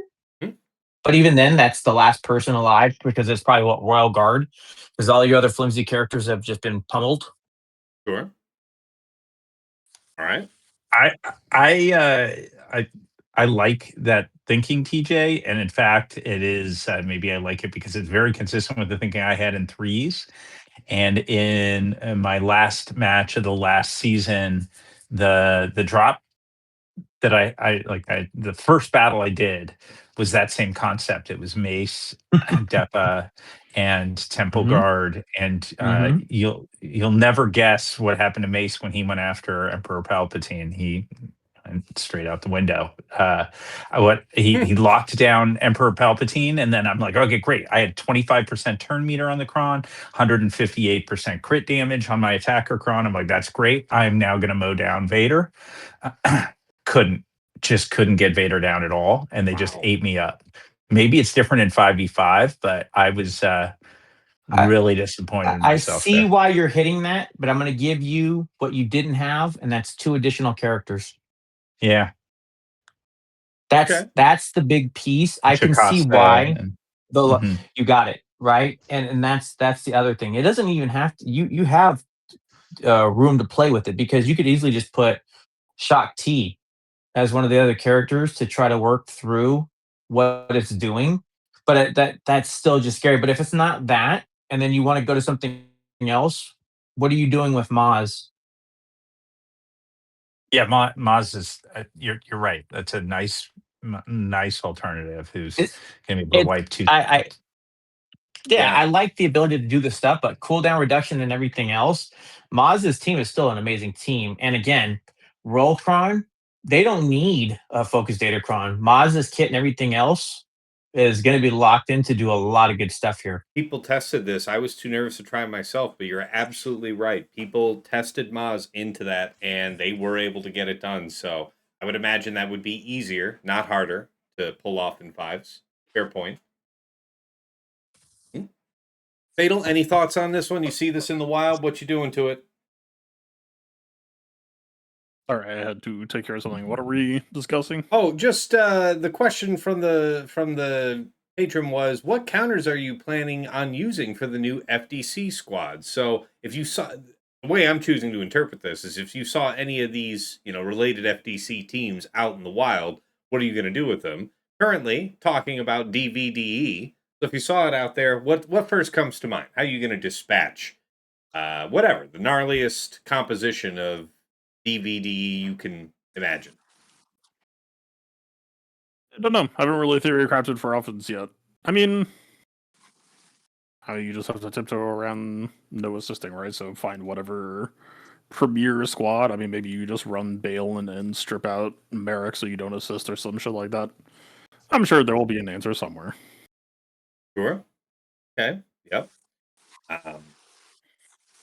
Treya is So let me ask you, what great mothers would it be no issue, right? As long as we doom our boy off rip and you go right after him, he can have his bonus turn that he doesn't get to get after we one shot him. Yeah. How do you Vader, get to him? Vader can't be killed while EP is alive, I think. Oh, so you shit. have to kill EP Oh first. shit! I forgot about And that. and there's going to be a dark side tank that's taunting. How do Reading you get strikes beyond again. Rogue? So it's like you're saying things that don't matter here, Well, sir. no, you could use a support crown, right? To ignore, to get around. Doesn't No, I Attacker don't think it ignore works that support way. cron You would- get to just ignore. Attacker cron would ignore a support cron would turn the taunt into a mark. I think DVD has Yeah. the LV lead text. Yeah, and Great Mothers is support. So yeah, okay, maybe not quite as clean with the tank there.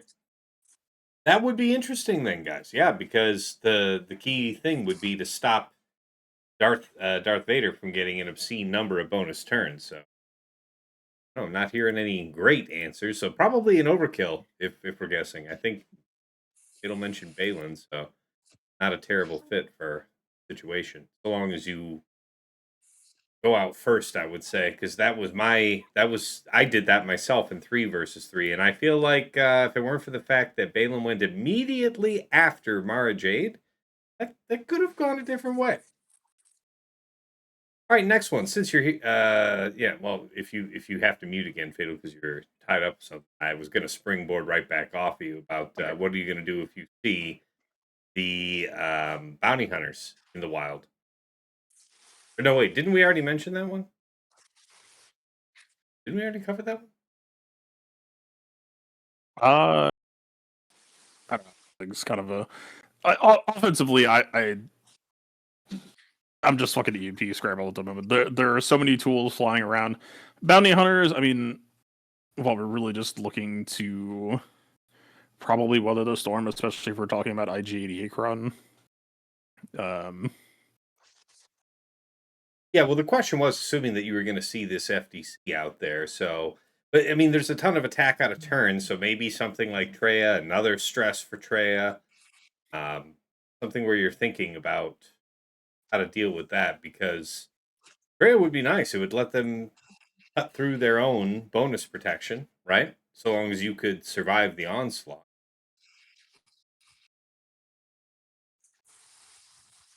What do you think, guys? Any comments on what you would do versus the Asajj bounty hunter team out in the wild?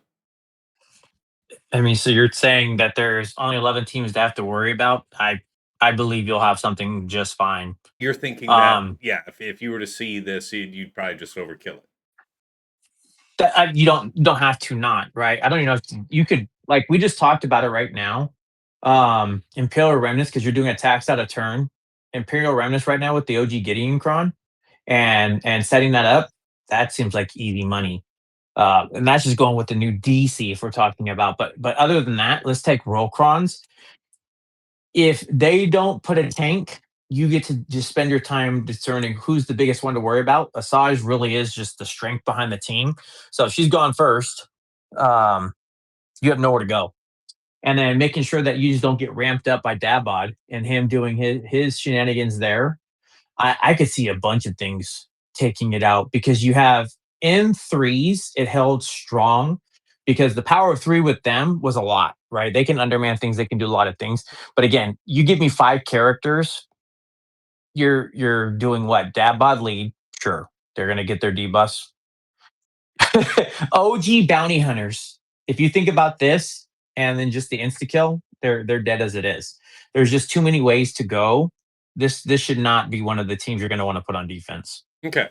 So you would think it's trivial. You're probably going to overkill it. Fair enough.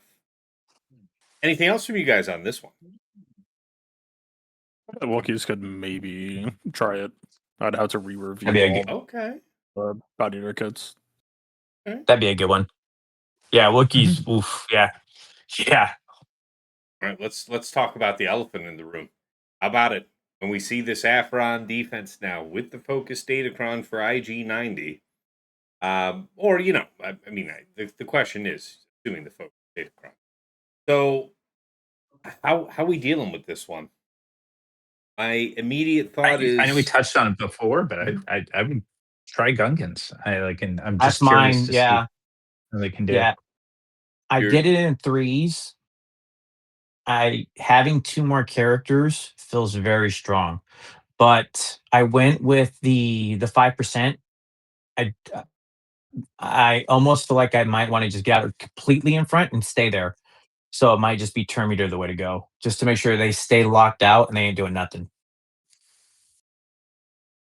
I think that's worthwhile to try, right? If all works well, you pull Afra out of stealth.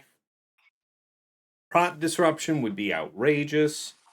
And then hopefully, I don't know, penetration to get the job done, I guess is what you had in mind. Yeah, I think it needs to be that way. Mine, I'll say when I did the fight though, they did get the generator down. So that's why I was thinking the turn meter side of things because I needed to be out in front and I need to be in control from the start.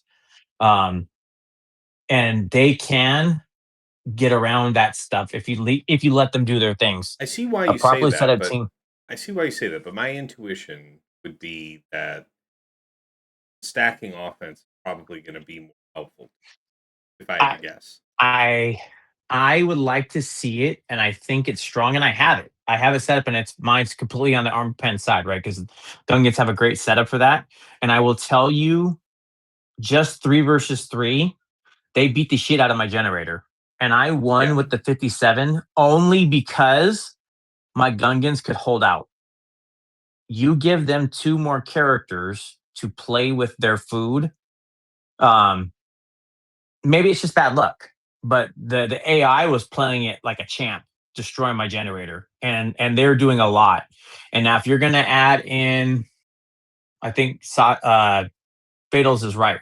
You're gonna add in Hondo, so let's lock out a character, right? Because Hondo technically can go anywhere, Mhm. and you're gonna put that on there, so there's disruption. So now you've potentially or done something else to fuck with the fight. Add another character on there. Maybe it's 88 and you're doing something else. It's like I said, they hit the generator so many times regardless of tank.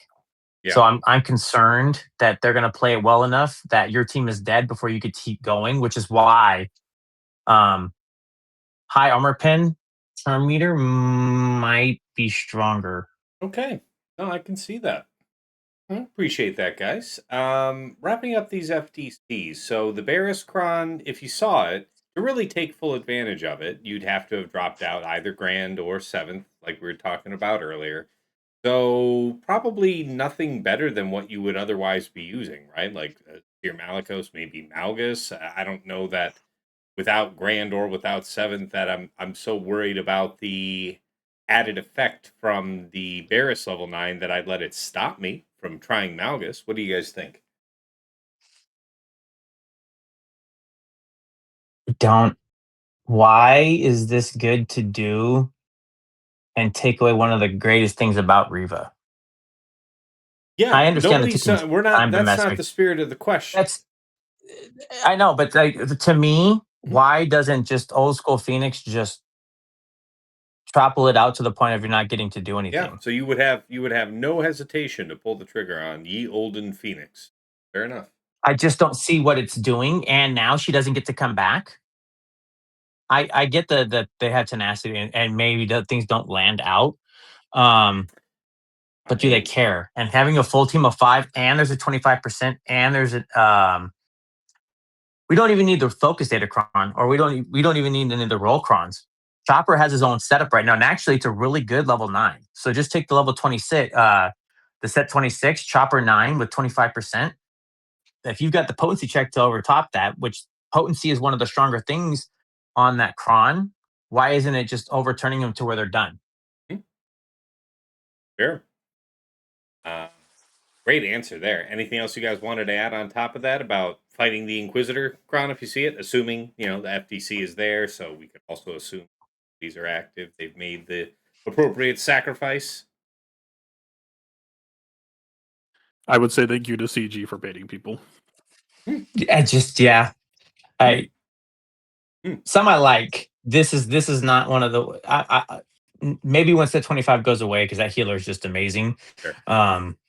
And in threes, because again, who do you really want to give up on that team? It'd be fun to try the 9th with again, I maybe the Seer team, because that level 3 is great. And there's some good things there, but is that really better than what we talked about already? Good stuff. All right. The Stormtrooper Han team, or sorry, Stormtrooper Luke Kron. If you, first of all, really, if you see this on defense with the Stormtrooper Luke lead, it's just not going to do what you want it to do. So, I was going to call it out. I watched Vex's video. He yeah. wants to put the old AA setup as the lead because again, Fatal called it out. It's basic logic. It's a threes setup for STL and what it's doing. Okay. So you I, could technically I'm have sorry. the full thing active, right? Without him being the lead. So if you saw that out there, Akbar with these three and whoever, let's say Han for most annoying sake, I guess. What are you doing for that?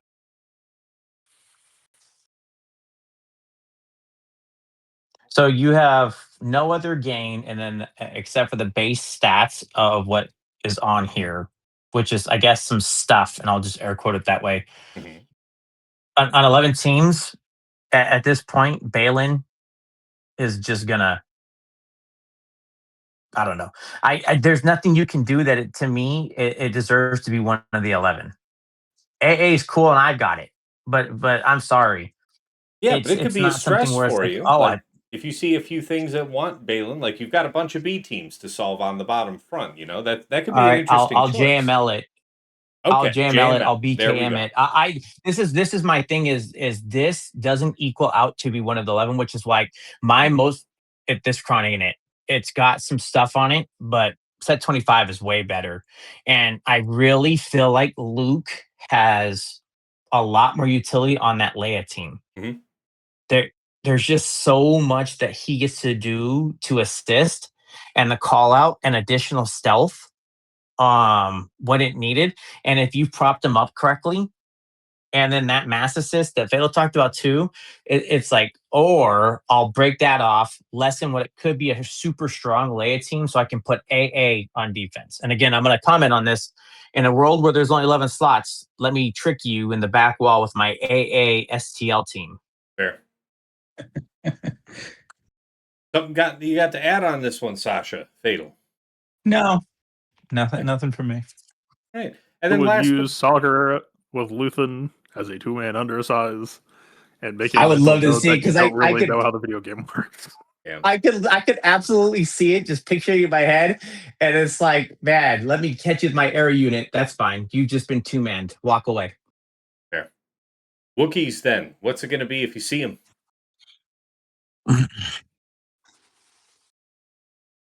The prior answer. I agree with it. I What do we feel do for like that? okay. I think Sasha's gonna. I'm gonna love to hear what Sasha got, and Bad and it Batch, gets us right? hold right. Bad Batch was the old answer. I'm going. I mean, but yeah, but it's like CLS. The other answer is CLS. Oh yeah, that too. Yeah. But Yeah, so honestly, CLS is go ahead. no, go ahead, Go Sasha, shoot. please.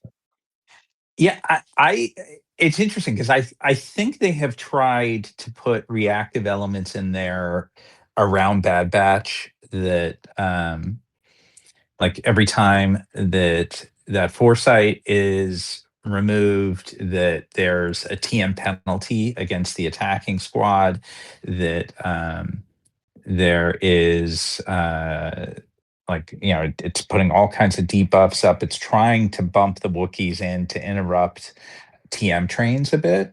I don't know that it'll work, but I would say early in the season, I'd be a little wary of it. I wouldn't be surprised if it still does, particularly if it's a well modded, well run Bad Batch One squad. And yeah, I don't have a simple answer for it. I do think that like one of the reasons it's appealing to have on defense is because of the banner penalty that it gives the attacking squad. So each time that you're doing damage, you're taking that damage back. So I don't have a simple answer on it. I would think Great Mothers might be really interesting because you've got Spirit as a damage dealer who's going to be ignoring defense, and could be pretty darn cool. But yeah, those are my initial thoughts. But what about you, Fatal? No, I would just point out that CLS still works in W3, No. and the only difference between W3 and 5v5 is you are adding Clone Wars, Chewie, and Vandor Chewbacca. I don't. And at the same time, you get Han Solo and Chewbacca. I think you win the Wookiee war in that trade. Yeah. Fair. I like the best I can explain the way that I view Wookiees is I don't view them all the way to be like DTMG status, but they're not far off of like That's they a are hell like of a a sight better than they've ever specialist. been, though. So that's nice. I'm not saying that this is bad at all. Yeah, but I'm yeah. saying, would you ever dare to post DTMG in any normal season? Yeah, you need to Probably have not. a really great cron to make that make sense, right? Yeah, like you're like DTMG, you see a Terminator team and you're like, oh, that's a DTMG possibility. Mm-hmm.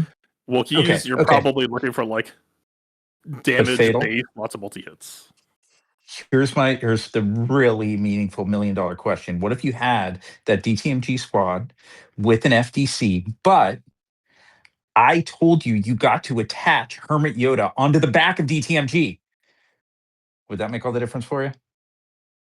So Thank would you for that this. name be TMG? I guess to go on the back of Gideon, maybe OG Moff Gideon. I'm trying to find the equivalent. But you're getting my point is you're getting a bonus Hermit Yoda. Maybe there's not that much to it. Have we just invented Hideon? Banners. Hideon. That's hideous, but yes. Gideon, I like think it's that. appropriate. But that's why I said I think its punch up value is huge. Again, Zalbar's been looking for a great home. And I know right now if you put the Bobacron on, it basically screams I get to use Old Republic. But Zalbar's Omi is just dope. And putting this with Chota or whatever the team like that, and I really like the FTC.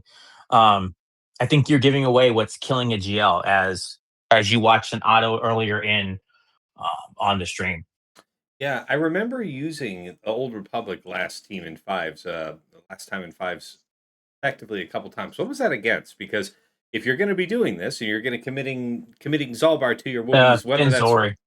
Yeah, for Finzori, right? Yeah, and that Yeah. was a slam Yeah, dunk. for All the right, so perfect- I've got plenty yeah, of ways for to deal the- with Finzori, so I don't mind. But that's what I'm committing saying. If they don't set it, you now have the Zalbar sitting perfectly fine Yeah, with something that they don't care if they really get to go first or not. And if Zalbar gets to take a turn or two and swing at you, you're in trouble. fair enough. Let me move us briefly through these last couple questions so we can get ourselves wrapped up, gentlemen. Let's see here. If you guys were not playing this game, what other game or activity would you spend all your time on that you gain back? It would be another game, I think. That's how I've been. Like since I've been a kid, I have these really powerful obsessive phases. Like when I was very young, it was the Super Mario games. I unlocked every secret, went to every level type of thing. Then Pokemon came out, and I obsessed with that. Then after that was StarCraft. Then after that was World of Warcraft, and much later on, here we are with Swugga. So if it wasn't going to be this, it would probably have to be some other hot game. You're not going to catch me, just bulking out in the gym is likely the answer. How about you guys? Pretty similar for me. But the one I do when I'm not doing this, Fade on those are two. I still play Marvel Snap. Um, that's my other mobile one because I pretty much have to stay on the go. So if I'm not playing this, I'm usually playing that. It's pretty faithful. Fair enough. I'd probably either be working more or doing sports coaching. And I've done a lot of that over the years, and if I completely cut out the Swugga, which is a decent chunk of time, I might lean back in and coach another team or two. Wow. We're keeping you from serving the community. That's what we're doing. Damn. Fatal, how about you? I don't know, man. I mean, the other games I play are the constantly moving target. Galaxy of Heroes is the only thing that has kind of remained concrete. I also I don't really feel like I would get that much time back. My approach to Galaxy of Heroes is already to minimize time invested. I mean, this week was probably the most time I've put in like a few years because there was so much I had to like sit down with and think about and tinker with. But yeah, I don't know. I'd be looking at probably like an hour back a day, which is really enough to pick up something new, I guess. Yeah, I would sure. I would just get an extra hour to practice whatever the current new obsession was, to steal your phrasing. Fair enough. All right. And the very last question for us here, another one from Papa Alpha. Great question earlier, by the way, about the counters. In the most recent TB and chill, I heard Tass tell someone during a roster review to avoid defense primaries on mods. Because at the time the question was this guy had a defense primary on Ray, and I was explaining, even if you wanted to prioritize defense on her, which I personally not, it would be more efficient that was a health primary, and then going with a high percent defense secondary, that in between, you can absolutely achieve the lion's share of a 20% defense primary. But anyway, he goes on to ask here, would Wookiees on a Tarful squad be an exception for wanting defense primaries, given that 20% defense is also effectively 40% offense? For me, guys, I think I'd still probably stick with a different primary and stick with the same recipe about picking up defense because, yes, that added offense is nice, but I also want them to not keel over. I want health or I want protection. I want survivability. What do you guys think? I'm with you, Tess. I have considered defense primaries on them at times, but the reality is they ramp their defense, particularly with the current meta, Kron and the Chewy plus Hoda. That like trading 16% health for 20% defense when you're getting an additional 30% defense every time the three tanks taunt. It just doesn't feel worth it. You're better off ensuring that you have this really robust health pool, which is also ramping, but under Tarful's lead. But I would, yeah, I'd stay with health. Yeah, if I'm going anywhere, it's just defense sets to tack it on. Sure. Those slots are really essential. If you don't have another one, like on some of the characters want to stick around and don't have any utilization, Sure, but on that team Yeah. especially, yeah, I want to stack it out Co- three Completely defense fair sets, but point.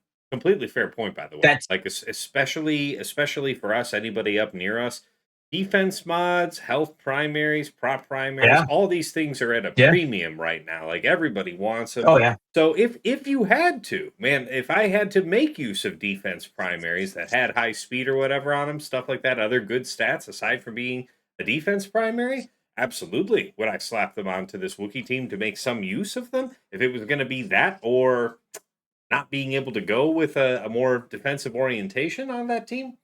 Yeah, I think I'd make use of the defense primary. So fair call. Fatal, your thoughts? Or did we already capture you? Sorry. Uh, sorry, I'm ending up multitasking here. This was about. Oh, sorry. your This defense was primaries is the just question. your thought on Oh, for the Tarful team in sorry. particular. Would you make an exception to prefer the defense primaries just because of the unique benefits of the Tarful team? I had answered it in my head. That's why I was lost. Uh, no, I don't think so. I mean, yeah, as said, it was the secondaries are more effective. Plus, also, I like. I mean, what would your goals be, right? You're either comparing a defense primary to like a crit damage triangle if we're talking Versus anything Valbar. else. I mean, because as I Yeah, was saying, like I typically would be running like a survivability primary, but they're just looking to question whether or not it's worth leaning into the defense primary to get the most out of what Tarful's doing with it. It's not worth. Yeah, Defense will be good. That is to be sure, but you're looking for it on sets and secondaries. mm. that's why I think the sets, man. If you're gonna, the biggest thing to me, and actually coming here, listening to Phil and everything else, farming my defense sets has really a big focus for me. And then trying to also push in those secondary numbers, like you see the compare, right? And you're seeing anybody with the higher than 14% defense or something like that. Those feel really pivotal now. Um, so I want as many defense sets as I can grab. Fair enough. All right, guys. Well, first, thank you to all the patrons that submitted questions here. I know there was like a couple of them that could be like a whole video in themselves asking us like our favorite, favorite and least favorite Datacron sets. That's another half hour for us. So trust me, we've talked about that in previous ones. Talked about that on the live stream when we do the season wrap up. It's not untoward for us to address it again, but maybe some other time soon because we've definitely been going on for some time. So thank you for all these questions, guys. Good set. Good set. All right, let's wrap this up. Taking it back to takeaways and final thoughts.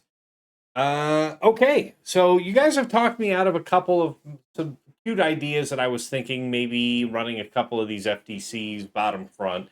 I yeah, I guess I'll have to lean more on set 25 then I am otherwise happy to. I'm ready to move beyond.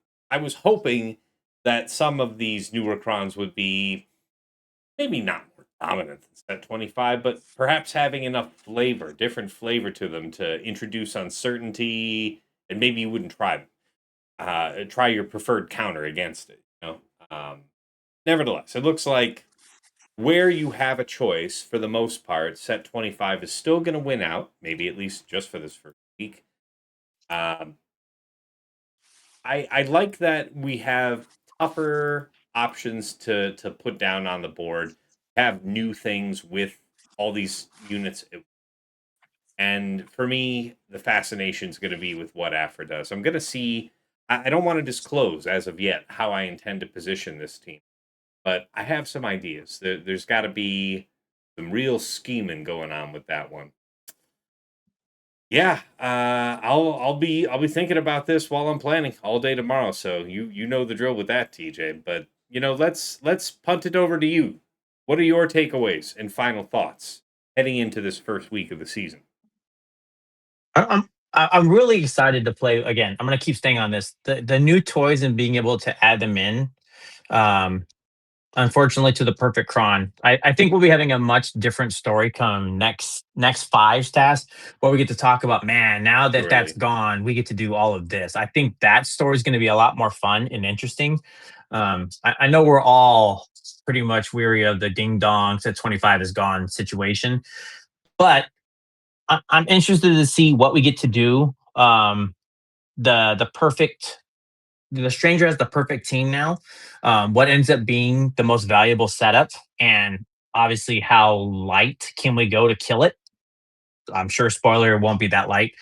Those are my big questions. I want to see what we get to do. I'm excited to see what the week one data brings. And I hope we get to stay excited for the season, right? I know normally when we get to set like week two, week three, it's just like, it's just business as normal now. So I hope we get to live and breathe in a lot more fun times as fives, because I've again been pretty down on it. Fair. Yeah, I mean, one last season, set 25. One last season. Sasha, Aisha, how about you? Your takeaways and final thoughts. Your ruminations as we head into the first week. Yeah, I would say that this is very general, but I think it's always a good week to just try stuff. Remember, like with the new data cards, everything else rolling out into fives, that first week is sort of the greatest informational value of experimentation. So, go out, try different stuff, watch content creators, like Tass and Fatal. And I just think that, this week they're a little bit like what TJ was talking about. Like there's little more uncertainty and more like it's just with some of the new stuff, it's just not totally clear what's necessarily going to work. And now's the time to give some of that stuff a shot. I would also say that I just generally would love to see the game turn a little bit further away from the efficiency mode. So like that's also why I think it's just it's fun to be more aggressive on D perhaps this week, and maybe hide a bunch of GLs in the back, put one or two more GLs than you normally would. This is a good week to do it because the first week tends to be more bleed just generally, meaning it's a more forgiving environment, and it can be less of a competitive compromise if you decide to go really aggressive on D. So that was just my general thought. Good week one specific advice. Thank you. Last but never least, Fatal. Your takeaways and final thoughts. Send us home. Your last ideas heading in round of the week. I just want to be clear that my talk of the FTCs is not just like rah set 25. How dare you consider anything else? Because even when set 25 is gone, I actually still feel broadly the exact same way. I think what really gets me is just the FTC increased cost, and like to give a common-ish frame of reference for the podcast, these FTCs are weaker than Balin Kron. And Balin Kron did not make a splash. Or when I say these FTCs, like I'm ignoring Vader, Wookiee, and like maybe Asajj. Asajj was kind of a side grade, but right, it's like I am not trying to tear down people's novelty so much as I am trying to dive in front of people overspending instead of right. Like I feel like the floor for Datacron seasons has been extremely high for quite a while now. Yes. The level 3s are dope. The stats are fucking excellent. If you just like roll a random cron and it's got like a health and protection 7 and 8, and then like you re-roll it to like a bulk or buff or turn meter level 3, that's like an extremely good thing to be doing. That is such a fucking good baseline product that yeah, I look at FTCs which are dare to ask me to spend more on them hypercritically on top of like what's already a pretty high standard now. And I'm just looking at this shit, I'm just like, you do nothing. You force me to use worse units and don't have the audacity to not make them nearly as good as the core unit I would have just run anyway. Like, Seventh Sister is pretty damn good. Second Sister, very much not, it turns out.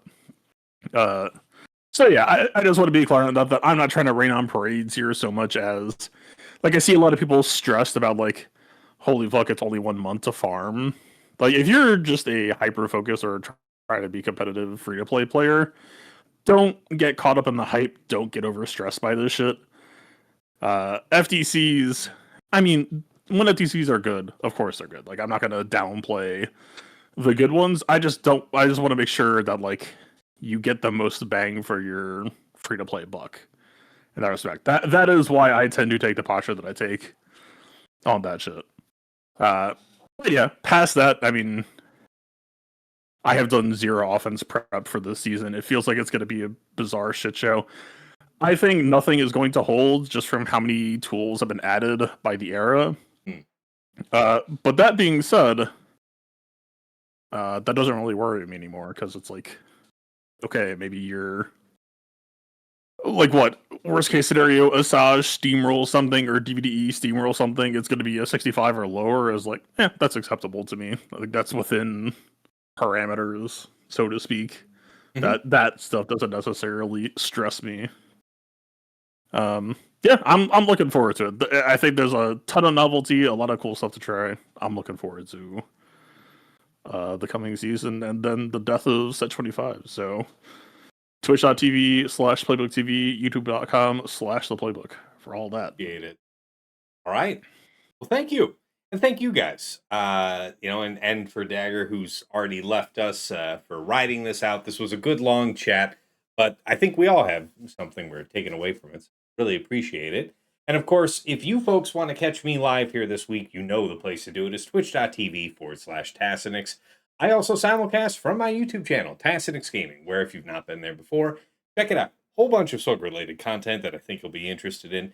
Stuff like the GAC Omicron tier list, the how-to mod guide series, mod guides on characters and factions you've asked about, and so much more.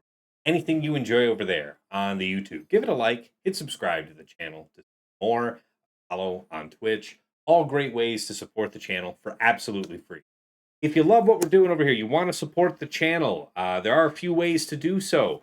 I have a Cash App that is $Tassenix. I have a PayPal that is tassenix@gmail.com. And if you're interested in getting some enhanced Grand Arena scouting power for yourself, early access to my content, and a few other benefits besides, you may be interested in checking out my Patreon, patreon.com/Tassenix. For any upwardly mobile Grand Arena player, there is something there of interest for you. At $5 a month, you enter the TAS House at VIP access level, where you get early access to the Plotting and Scheming show. That is coming out to our general audience Friday mornings at 8 a.m., but patrons have it as early as Monday or Tuesday night, depending on when we sit down to record, giving you early insight into that first round of the week. In addition, I will occasionally make patron-exclusive videos that you guys will have at least a month ahead of the general public.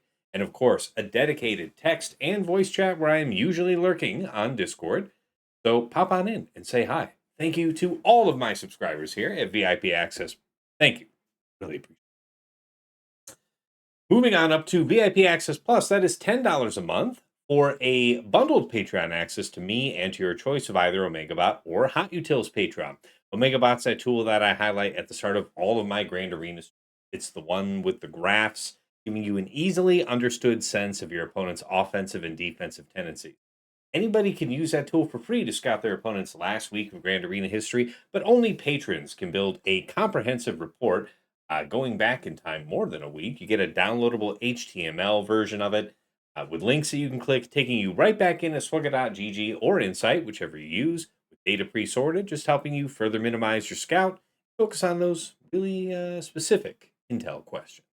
Alternatively, you might go for the Hot Utils Patreon, aka Chili subscription, which is your #1 tool for mass mod management and loadout creation.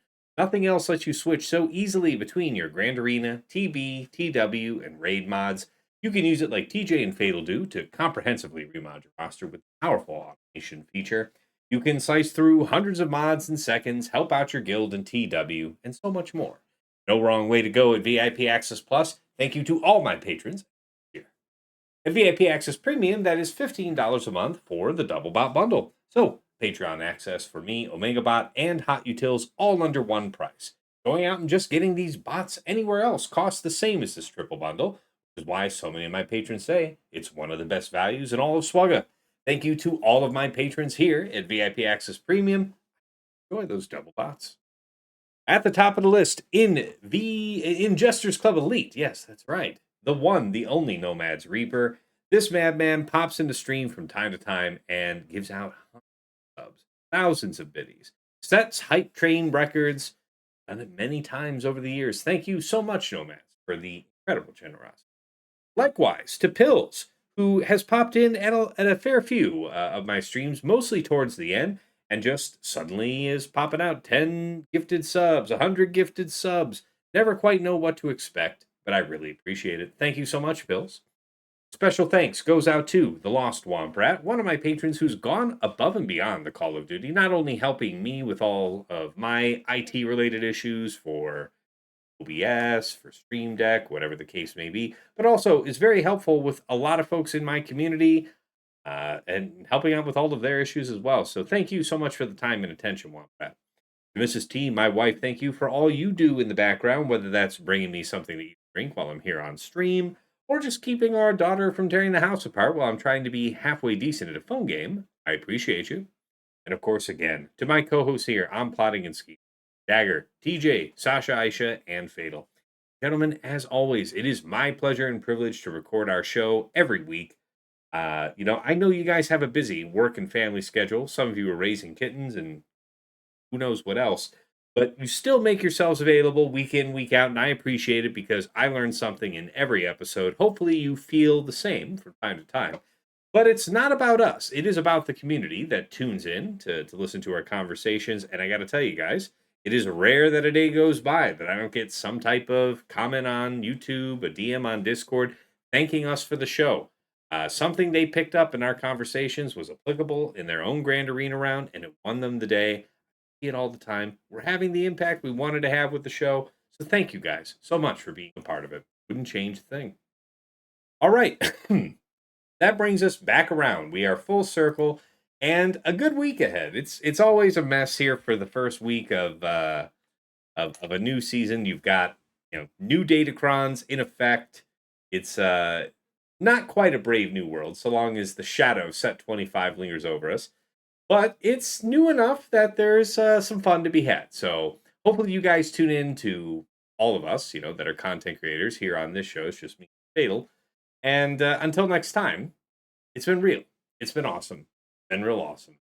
Take care.